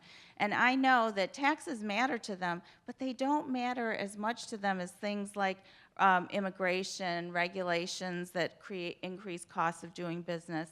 And, you know, I think that if you ask anyone, an ordinary person, a business, would you do more or less if taxes were lower or higher? They're of course going to say yes. If you're asking them, you're surveying them before we're trying to decide on the policy, they're going to say, oh yeah, I'm going to do so much more productive economic activity. I'm going to hire so many workers. I'm going to move more of my business to the US and away from those foreign countries where I've located, because there's no cost for them saying that. You're not asking them to back it up with actual action. They're going to tell the politicians that. They're going to make it sound convincing. The question is not whether people will do more or businesses will do more with lower taxes.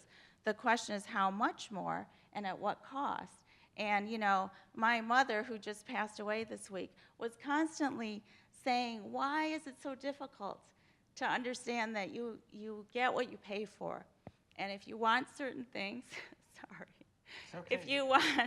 If you want more of something, you have to pay for it. And people have to understand those kinds of trade-offs. And I think that the more real people understand those trade-offs and communicate them to their politicians and understand what they're willing to make, I think that politicians are, until that time, politicians aren't going to do anything, because it's always easier for a politician to support a tax cut or a spending increase and to finance it with deficit financing, which frankly most people don't understand what that means for the economy and their own pocketbooks.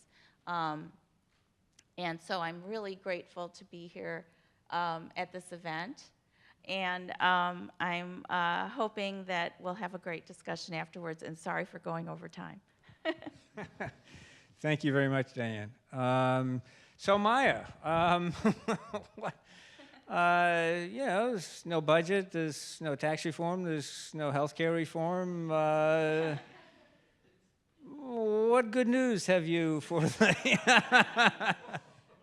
Okay, well, if I'm supposed to be the good news speaker, this is going to be bad. Nobody comes to this event looking for a good news speaker. But really, the most recent talk I gave was to a bunch of executive MBAs, and at the end of it, someone said, if these windows opened, I would jump right now, which is not like a good response to your talk. Let me quickly say how pleased I am to celebrate the Concord Coalition, which is where I got my start when I was working on budget issues. And Bob and I had the same boss many, many years ago, Martha Phillips, and I learned all about fiscal issues. It was such an appealing organization, it kind of pulled me away from a private sector career I was getting started in. So I've always been a big admirer of the group and what Bob has done running it. I'm not going with good news. I'm going with the thoughts that I've had about what makes things more successful, and unfortunately my assessment is that we're not sort of in the right spot on any of those thoughts right now. So let's see at least if they can give us some ideas how to move forward.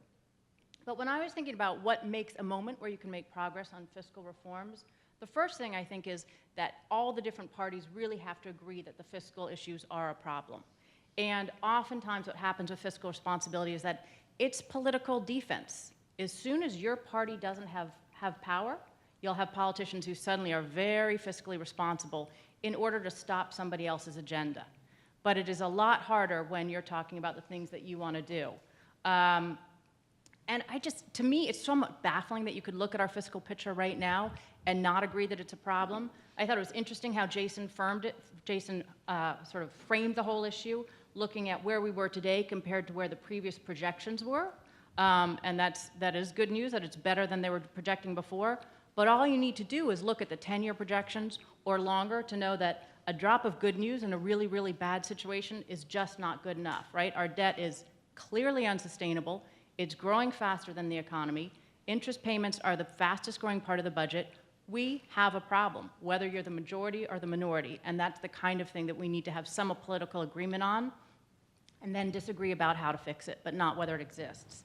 The second thing is, I think of like the zone of possible agreement, which is it used to feel like Republicans and Democrats were disagreeing in a much thinner kind of parameter of differences.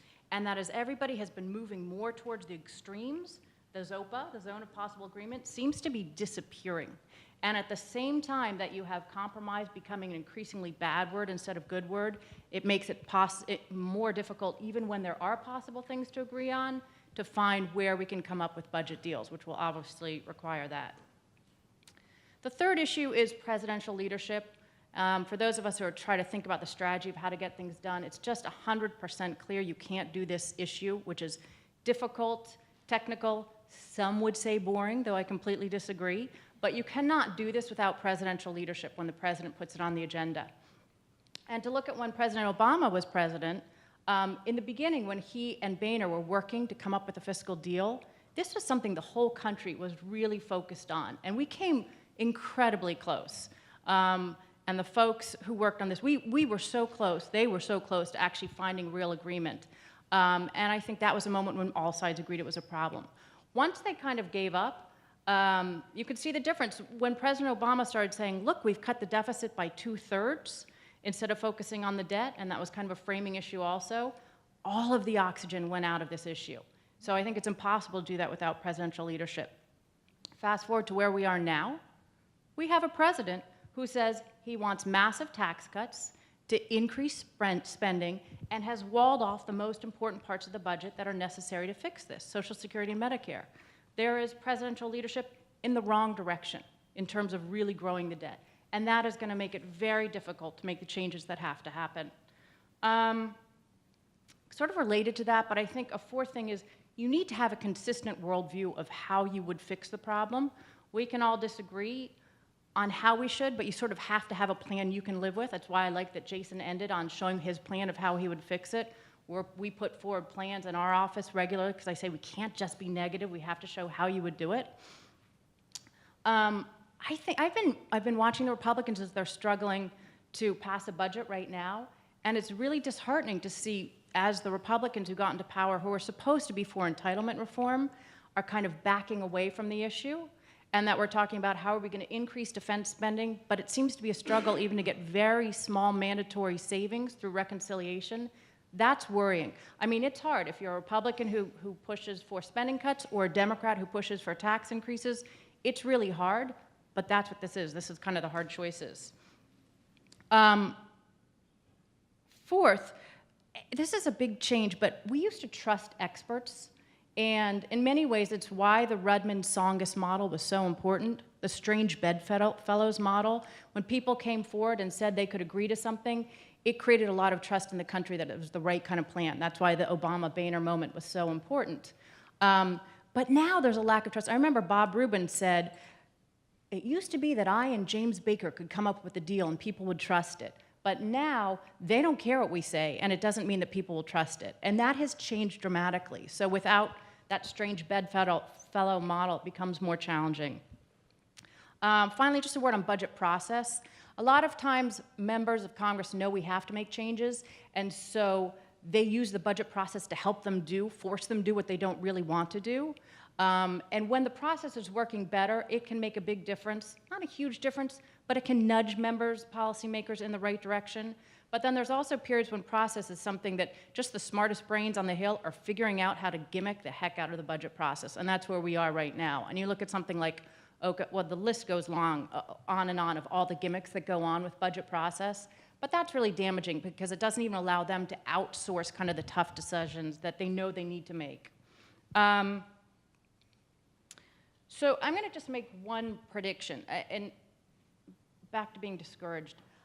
I think we've missed the window to do this right. It was interesting looking at Jason's numbers about Simpson Bowles because we had such a remarkable moment. And I actually see the numbers, when we look at the numbers of what got done and what didn't, we come up with different numbers, and it's because we have a different methodology. But we look at the share of policies that Simpson Bowles recommended and what actually got done. And we've done 32% of the tax cuts, tax increases, 128% of the domestic discretionary cuts, more than we should have, and a paltry 16% of the mandatory spending savings. And why that really is troubling is because mandatory savings is what's going to affect the long term. That going forward is where the savings are going to be. Those are going to be the things that bend the curve. And I just think the baby boomers, remember there are all these promises, we can't touch anybody under 55. More and more people keep aging, but the number stays the same. I think we missed the window to fix this right. And I think everybody's going to lose. Not only is that going to hurt the economy, it means that in the end, Republicans are going to have a much higher revenue level than they would have liked to, because we are going to end up raising more taxes to cover entitlement benefits. And Democrats, I mean, just look at the president's budget. Democrats are going to see a lot more revenue coming in covering spending, which is what they wanted, but it's going to go to the wrong people. And to Mark's point in the beginning, means testing, or looking at savings from people who can afford it, instead of going after low-income mandatory spending programs, which shouldn't bear the brunt of this at all, is the right place, I would say, to make these changes. But by waiting so long for the demographic programs, I really fear that both sides have lost. This is like the botched prisoner's dilemma, but it's not one where you get to play it over and over again. And then 1 second more, I do think the discussion's going to change, and I think it's not going to be all about fiscal policy, balancing the budget. I think the big focus is going to be on growing the economy. How do we do that? With more focus on that from the right. And what do we do about the terrible growing income inequality in this country? More focus coming on that from the left. So there's going to be growth challenges and growth focus and distributional focus. Those two can go together. We can switch from fighting over taxes and spending to growth and income inequality, but those two can be brought together and can actually be part of a three-part, really important, comprehensive economic plan in this country, which also will have to include fiscal responsibility.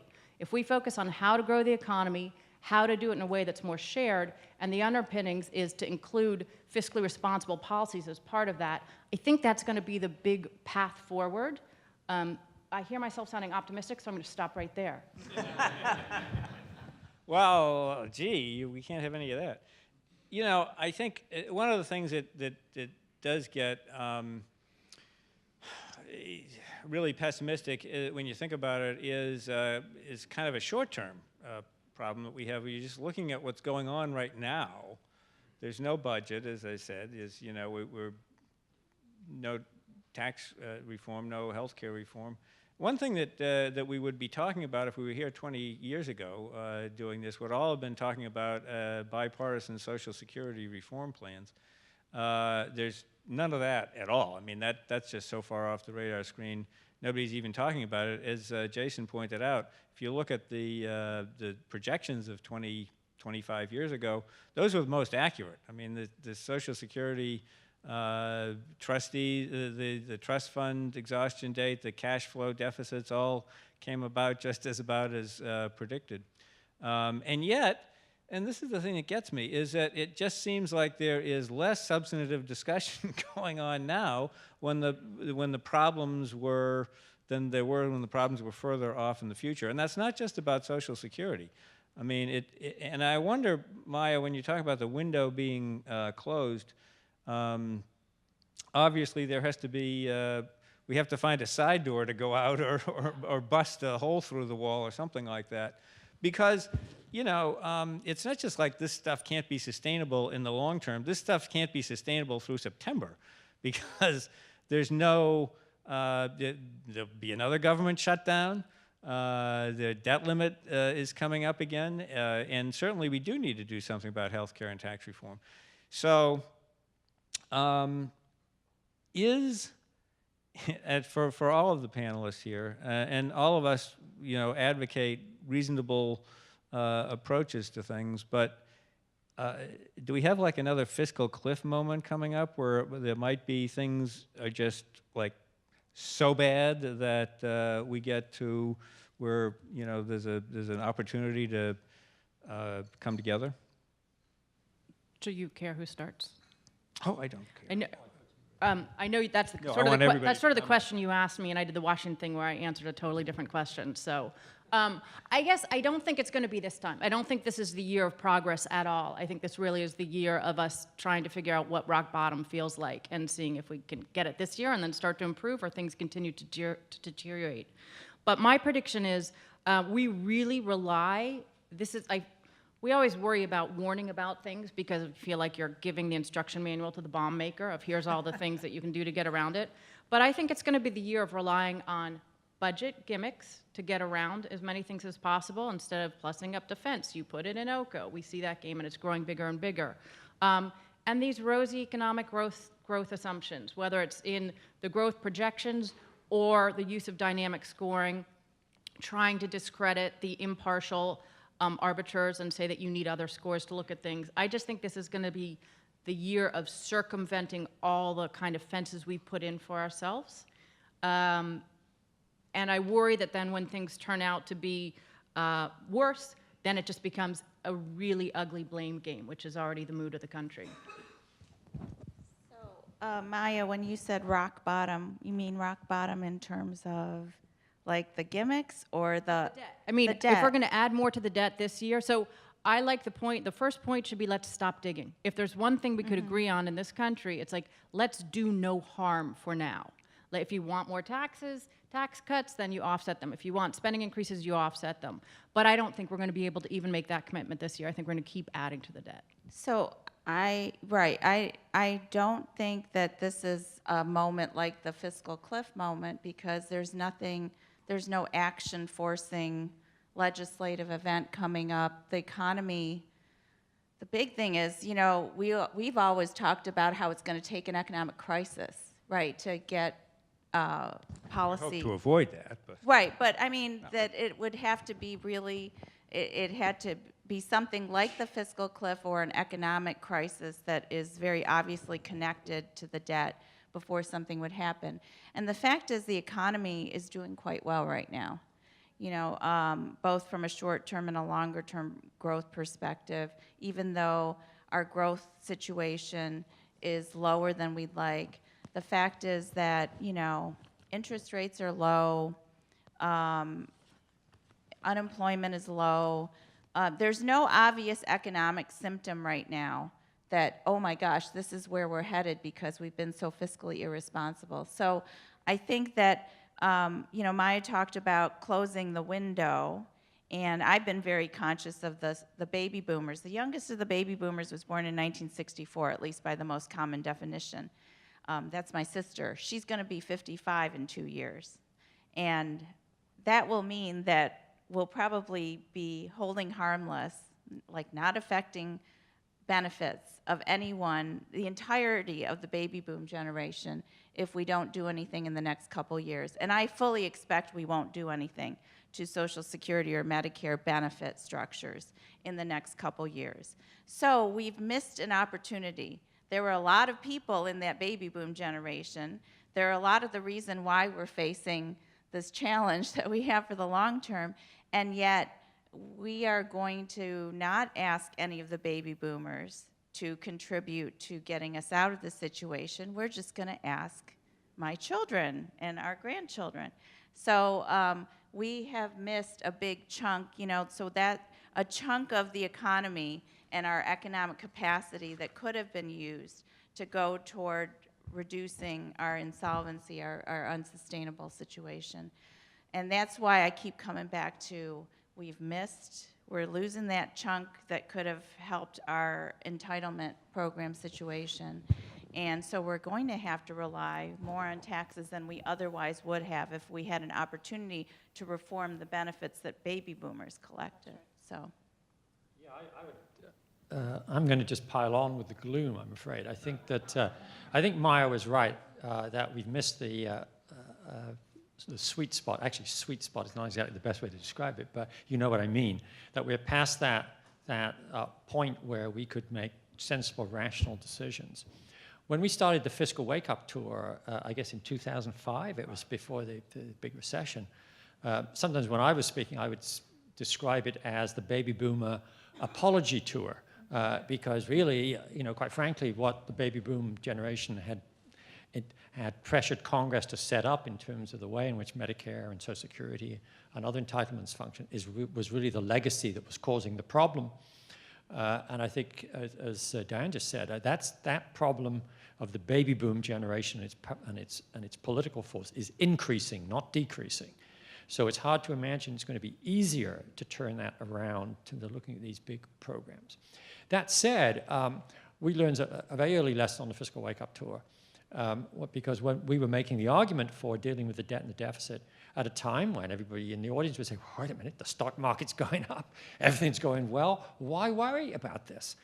And we, I think, had some success in reframing that to say this is not about you, it's about the next generation, the generation after.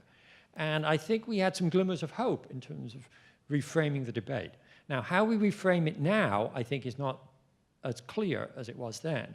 But I think part of the only way that we are going to avoid the kinds of changes that are going to happen when you have no alternatives, when it gets closer and closer to the brink, which are going to be very ugly, is to reframe the conversation and focusing on the kinds of things that maybe we in Washington kind of worry about and the numbers we worry about and the way we talk about it, or the CBO talks about it for that matter.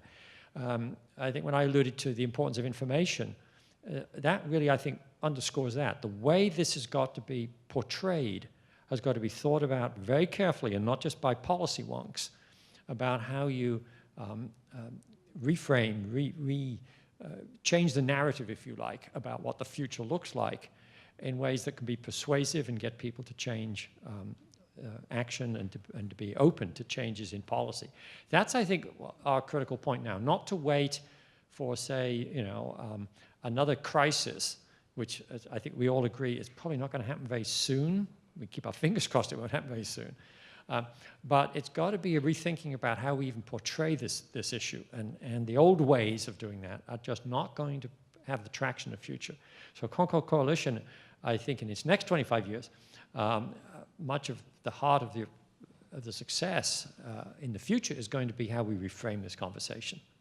Well, let's think a little bit about that, because I think, if you sort of reflect on the past 25 years, we have taken maybe a kind of a pessimistic or gloom, and we have focused on the bad things that could happen if we don't do anything, and a potential reframing is looking at the good things that would come out of dealing with this. We have sort of missed that window of the boomers, being in the workforce. Now we're leaving the workforce. That's, one of the challenges now of the demographics. And so, yeah, if we were to try to reframe it, I had a couple of thoughts on that, just in thinking about, if you don't emphasize the hard choices. Now, I don't want to get away from that. I'm not saying we don't have to make hard choices, but I'm thinking of two things that can have an impact that maybe there could be some, at least initially, some nonpartisan discussion over, some bipartisan discussion. I mean, one is, how do you control healthcare costs? And I'm not talking about, cutting benefits for somebody or, raising premiums or something like that. I'm just, the underlying growth of healthcare inflation, which, Stuart, you've been working on for years. But, we get away from that. The argument now about whether to what we do with Obamacare, that's in some ways a political debate, because I would argue even with Obamacare, there wasn't enough focus on healthcare cost growth. How can you have a more efficient system? The other thing is all about this productivity issue, all about this economic growth issue. The president's budget threw out 3% growth, and we all said that's absurd because he hasn't shown any way to get there, and it's substantially more aggressive and optimistic than everybody else. But you could look at it and say, okay, so maybe if you wanted to do that, what feasible ways could you try to increase economic growth aside from just assuming that it happens? And if you concentrated maybe somewhat on the benefits of growth and the benefits of controlling healthcare costs, emphasizing quality over quantity, those are parts of the solution. Maybe that's part of I'm not sure the choices are any easier, frankly, but it would be a little bit different debate. Anybody want to comment on any of those? Yeah, I mean, I think the number one factor that influences the fiscal outlook is the condition of the economy. The problem is that the condition of the economy isn't as influenced by the fiscal policy as sometimes gets suggested by having these debates. So it's always been a challenge to talk about getting back to fiscal sustainability in a positive way, because a lot of the things that we would probably need to do are either beyond the scope of fiscal policy or are moving fiscal policy in the opposite direction from reducing the deficit, like talking about investing in infrastructure, education, job training. So we, meaning people who have advocated for fiscal sustainability, I think it's always been a challenge to talk about this issue in a positive light, because we would have strayed from our script, essentially, right? We would have started talking about all the ways we should be spending money, and we didn't really do that. We sort of stuck to the projections and kind of the basic math of, gee, spending's going way up, it's a demographic challenge, revenue is flat, the basic math suggests we have to raise revenue or cut spending. We haven't really discussed it in a broader economic context, and it's difficult to do while focused on that issue of the importance of being fiscally responsible. So I don't know, I think You mean we can't be optimistic? We may be, yeah, I'm saying we may be doomed to, in this, in Doomed this to space. gloom. Doomed to be gloomy, and, to talk about gloom and doom. But, I think the way to be more optimistic on this issue is to communicate more with the general public about this, and to make, the optimistic view is we have choices. There are trade-offs. Well, I think We're it is not a framing issue, too, in the sense that Yeah. why do people run negative ads? Yeah. They work, even though everybody hates them. So we tend to be gloom and doom because, maybe there's a Right, sense that politically, people yes. respond more to a negative message than a positive one. Right. Stuart and Maya, what will the Concord Coalition 25-year new optimistic message? Well, give I me some think talking that, points. as I think we've all said, that it's really important to reframe the conversation and to go it strategically in a different way. I think the vision of we've got to find various ways of squeezing down on things generally is not going to be isn't well received, and isn't going to be well received in the future. I think, on the other hand, kind of looking at how do you reframe the way people think about the core ingredients of the problem. My colleague, first of all, I will say that I'm Jewish, and Jews and Catholics all are big on guilt.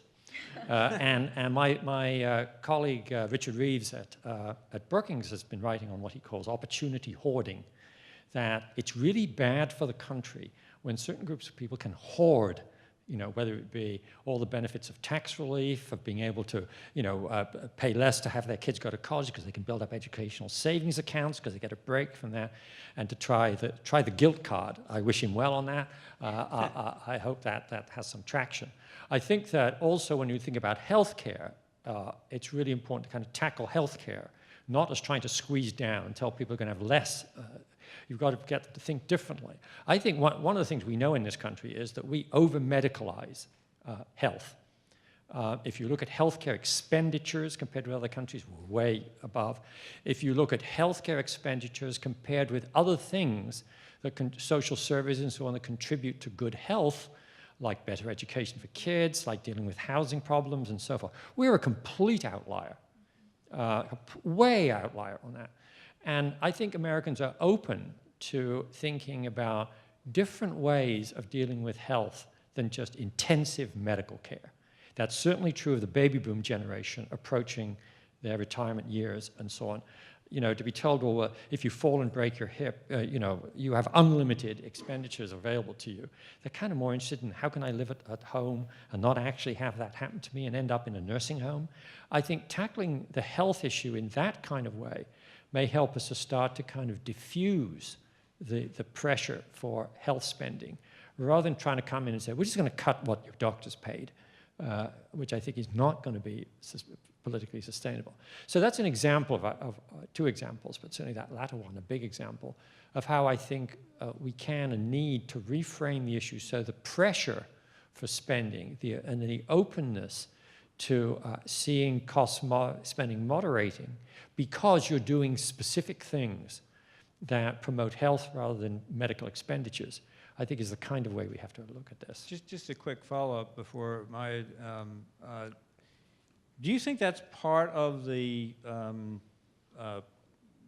dynamic going on right now with the debate over the Obamacare repeal issues? I mean, you have Republicans, particularly with the Senate bill, making a classic, reduce entitlement on Medicaid argument of, cutting or, putting a cap. Yeah. And it seems to be wildly unpopular. Is it because people are thinking more about the things that you just said about the quality? Well, I think as an approach, it doesn't have traction because what it's basically saying is, we'll just expose you to more medical costs. That's basically the bottom line. Whether you think that's a good idea technically or a bad idea, that's the message, and it is not going down well. But if you say, let's look at the reasons that if you've got a chronic illness and you've got all these, why is that going on and why did it happen? And address, the opioid issue, of course, is a classic example of that. But other things, I think beginning to talk more about that and to address those issues, it's kind of a prevention strategy rather than a fixing strategy.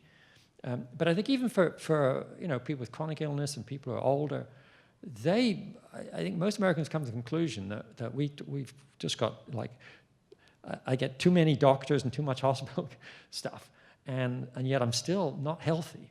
And my kids are not looking, prospects are not good. And if we start offering a different strategy, I think we can at least imagine a possible route forward. That's all. I say no more than that. We can imagine a possible route forward. But just to say it's going to be worse for you in the future than it is now, you're going to have less than you have now, you're going to pay more out of pocket in health, is not a winning strategy to get people to go along with you. Yeah.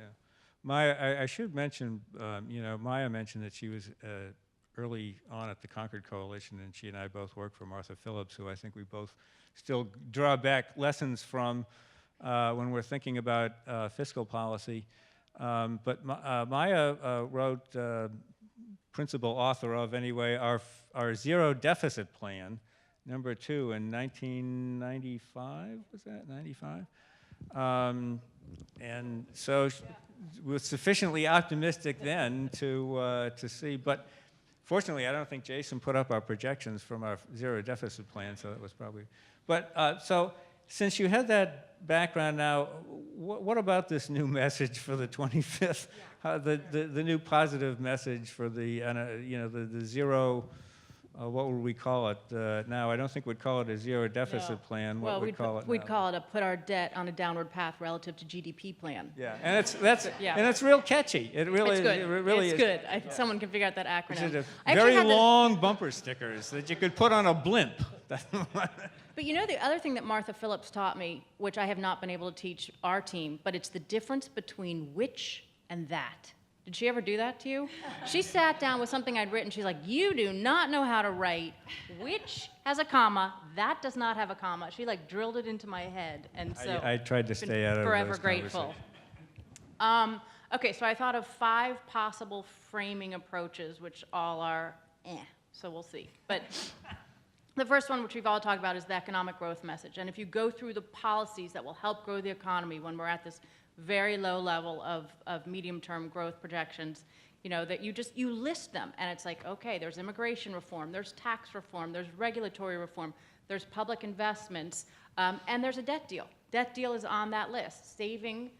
Putting in place a medium-term debt plan that will put your debt on a downward path relative to GDP does actually grow the economy. So I feel if you can repeat over and over the pieces of how you get to higher growth, and it's got to be realistic, and you realize that each one of these is tough, that's one piece. The second thought is somehow focusing more on the long term. That I think you get a lot of nods when you talk about the fact that this country has become way too short-term focused, whether it's for corporate earnings, whether it's the political cycle. We are just focused on the now or maybe the tomorrow, but not all the long term, not at all kids. So you could kind of pull together a bunch of issues. And I realize that global warming may be more contentious than fiscal, so that would make this one look easy. But kind of the long-term environmental health of the country, fiscal policy, the future of work and jobs, all these things, and try to get the country united in thinking about how we're going to really build a long-term, sustainable America. So that's a second thought. The third one is the one we've been doing, but I just like it, which is making hard choices cool. And the reason I like it is no matter how you frame any of these things, sooner or later you get to those choices. And I worry if we think that the way to get change to come in this country is to trick people by making it sound good and nice and easy, and then at the last minute you explain, oh, we have to change this in taxes, and this in Social Security, and this in healthcare. Because we do have to make those changes. And I think everybody has this nagging feeling of, that just can't be true when politicians dangle all sorts of pretty packages in front of them, but who's able to resist them? So I still have an affinity for the hard choices framing. A fourth one is there question to think more about budget process? And the reason I like our exercise in hard choices, budget simulators, our debt fixer, all these things is, once you force everybody to pick one goal and then have their different approaches to it, I think you are halfway towards success. I remember when, was it Elizabeth Dole who held up the blank page of paper and said that's what her opponent's Social Security plan was? But it's just if you have somebody who goes out and says, here's how I'm going to fix Social Security. There are these 5 levers. This is what I'm going to do. We're going to have sustainable solvency. And the other person says, this program is perfect. It's the best program ever. I'm either going to double it or I'm certainly not going to do anything until the solvency date way out in the future. You can't compete. But if you can level the playing field of what you're trying to do, that's progress. I've always thought you shouldn't be able to be a member of Congress without a budget plan that you're signed on to. And maybe you could say they don't all have to have the fiscal goal, but I think every lawmaker should have to lay out how they would achieve something in the budget space. That's the first step in your fiduciary responsibility for the country. And then the fifth one is Gene Sterley's idea. And Gene has a really, really good way of reframing this, which is we are always talking about what we're going to take away from people. But instead, if you looked at the next 10 years of how much we're going to spend, for instance, take Medicaid, take the debate right now about the Senate bill, where they've put in some limits, they're indexing Medicaid, and they're talking about how much they would slow the growth. If you talk about how much lower Medicaid's going to be than it currently would be, instead of talking about how much we're going to spend on Medicaid, and then, you could say we're going to spend X trillion. Well, if we only spend, actually, this is not doing your way justice. Okay, so what Gene would say is we're going to spend this amount of money over the next 10 years. How do you want to allocate it? And spend more time looking at, we have a really big pie to play with. Now, how do we want to make sure those resources go to the place that we think they should? So just for instance, whenever you ask people how much we should spend on education, they always think much, much more than the federal government does. Maybe that's because state and local governments pay a lot, but they want to put more resources there. So looking at it from the Sterley perspective, which is we have a lot of money, how do we want to allocate it? Instead of what are we going to take away, could make a big difference. So bottom line on this one, it's all about the baselines. We're seeing right now in the healthcare discussion how the baseline is completely distorting the way people are portraying it on both sides. We could change our budget exercises with the baselines of where we are, where we're headed, what we want to do with those resources, and it could be more positive. And if you really want a positive thing, you can read Gene's book, Dead Men Ruling, a very optimistic title. But it is actually a really good book that I highly recommend on looking at a different way of the budget, looking at the budget. Okay, I'm going to ask, we have a couple of minutes. Does anybody in the audience, you've been sitting here listening to all this, is there pent-up demand for any questions? Oh, Gene Sterley. Since you set me up, this is something I'm thinking about writing about, so I'm trying to think about how you address it. This is this debate that's got very intense about index. I don't want you to comment on whether you'd block rent, Medicaid thing, but there's this debate on, gee, if you do something and you set the base as Medicaid spending at medical price inflation versus general price inflation, which was one of the ways that the Republicans in their bills have tried to get the long-run cost under control. And then the response is, oh my gosh, relative to medical price inflation that we can't control, that's going to be taking, eventually you're going to be taking more and more away from people, and the system's going to fall apart, then people, the states won't be able to afford it, so on and so forth. And so I'm struggling with that issue because my understanding is the medical price inflation, the way CBO estimates it, plus the growth in quantity of things produced, still leave you on an unsustainable path. And so you have this fight over, well, if we take you off an unsustainable path, we're going to be taking so much away from people, they're not going to get health insurance. So have you any of you thought about that very particular debate between this issue of medical price inflation versus others? And is there a way to rejigger that discussion as budget people might think about it, rather than, oh my gosh, who's going to lose what? Well, I think if you look at any program in the health area, or actually any other area, but particularly in the health area, in terms of thinking about how you allow it to grow over time, the indexing mechanism, what are you trying to actually achieve? Well, you're trying to get somewhere between insulating people entirely from whatever the underlying costs of medical care happen to be, in which case you're really not doing anything if you do that. You just keep it, you just basically say, well, whatever the cost is, we'll pay it. And then at the other extreme, you might set an index that is so low that with the intent of trying to force changes in the delivery system in healthcare and in the pricing of the individual units, try to use an index to push it down.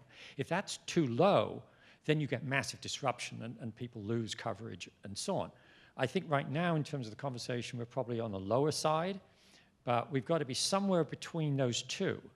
And that's, I mean, maybe this is an oversimple way of answering your question, but I think that's what we're trying to do. We're assuming that if you hold spending on a particular entitlement or agreed area at somewhat below what the underlying kind of pricing expectations are expected to be, that will push the kinds of changes in the delivery and the way you design it to get you adequate, maybe the same level of effective protection, health protection, but at a lower cost. That's what we're sort of struggling to do, and getting that index right and getting it politically right as well, politically sustainable, in addition to technically proficient, is the solution. I do think it is, as I said earlier, you've got to do these things in a slow way. It may well be that it still looks unsustainable in the future, but it may be a bit less unsustainable than it was, whereas if you try to go too fast, you don't get anywhere. You just get it off the table, which is what we're seeing now with Medicare and Social Security. It's off the table right now because, you know, efforts by Ryan and others were just sufficiently controversial that it just became politically easier to say, well, we're not even going to do anything in that area. So we've got the worst of all worlds. Can I jump in at this point? We have to get real people involved in this discussion. And, you know, this was a discussion about trade-offs and, you know, what goals should we have to fix healthcare costs. And, you know, I'm struck by the fact that never did people understand what the ACA did for them personally until there was all this talk about getting rid of it. You know, they didn't even know what they were talking about. A lot of ordinary people, when they said, let's get rid of Obamacare, they didn't realize what their personal stake was. And I think this is true with all these issues that we focus on in reforming tax policy, reforming healthcare policy, reforming Social Security, that most people, to be honest, don't understand what we're talking about when we put out our debt to GDP projections and talk about, you know, tax policy and spending policy as if they're, you know, these abstract concepts or certainly macro level aggregate concepts. And when I talk to my friends, they always want to better understand those trade-offs for them personally, or themselves or their kids, you know. And I think that that should be one of Concord Coalition's goals in the next 25 years, is that the messaging works to go beyond the kind of macro aggregate stories that only kind of policy geeks like ourselves can understand, and things that involve more personal stories. Like, Stuart, I loved it when you talked about, you know, improving the quality of health care and what that means to someone personally, that maybe they don't have to go into a nursing home. Maybe they can have a higher quality of life as an older person. Which is a Medicaid reduction. Right. But instead of putting it in terms of this will save Medicaid costs, you put it in terms of how much it would add to their quality of life and make it more personal and make it more personal, the trade-offs, even the financial trade-offs for people. So people can't talk about, they don't understand that they should care about tax reform, for example, because they don't understand what the trade-offs would be for them personally if we broadened the base and lowered the rates, you know, the mantra of politicians that makes it sound so abstract but somehow good. You know, I think that it's unfair to the American people that we talk about these things in this like foreign language that they think of as only inside the Beltway. A lot of my friends don't realize, and they're very smart people, my like mom friends, they don't realize that the deficit and debt is something that would affect them personally. They think of it as, oh, it's just some accounting thing that the federal government focuses on, but it doesn't really have a connection to my personal finances. So I feel very strongly that there needs to be much more done to connect fiscal policy to real people and to make sure they understand that this is about them personally, not just about government, you know, spending. And so, yeah. Thank you. I think that's actually a really good note to end on, because we have believed from the beginning in public education, and part of that is not just showing the charts and GDP, but making it relevant to people in their daily lives, which is really one of the more difficult challenges of doing this that we've all struggled with over the years. You know, when the Concord Coalition was founded, somebody asked Paul Tsongas, what should your goal be? And he said, our goal should be to put ourselves out of business. From that perspective, we've failed. But then I hope that our perspective would be that we can put ourselves out of business over the next 25 years. I'm not necessarily saying that's my goal as executive director, but I am saying that it would be good to go out of business for the right reasons that way over the next 25 years. Thank you all for coming. Thank you very much for my panelists. And thank you to AF.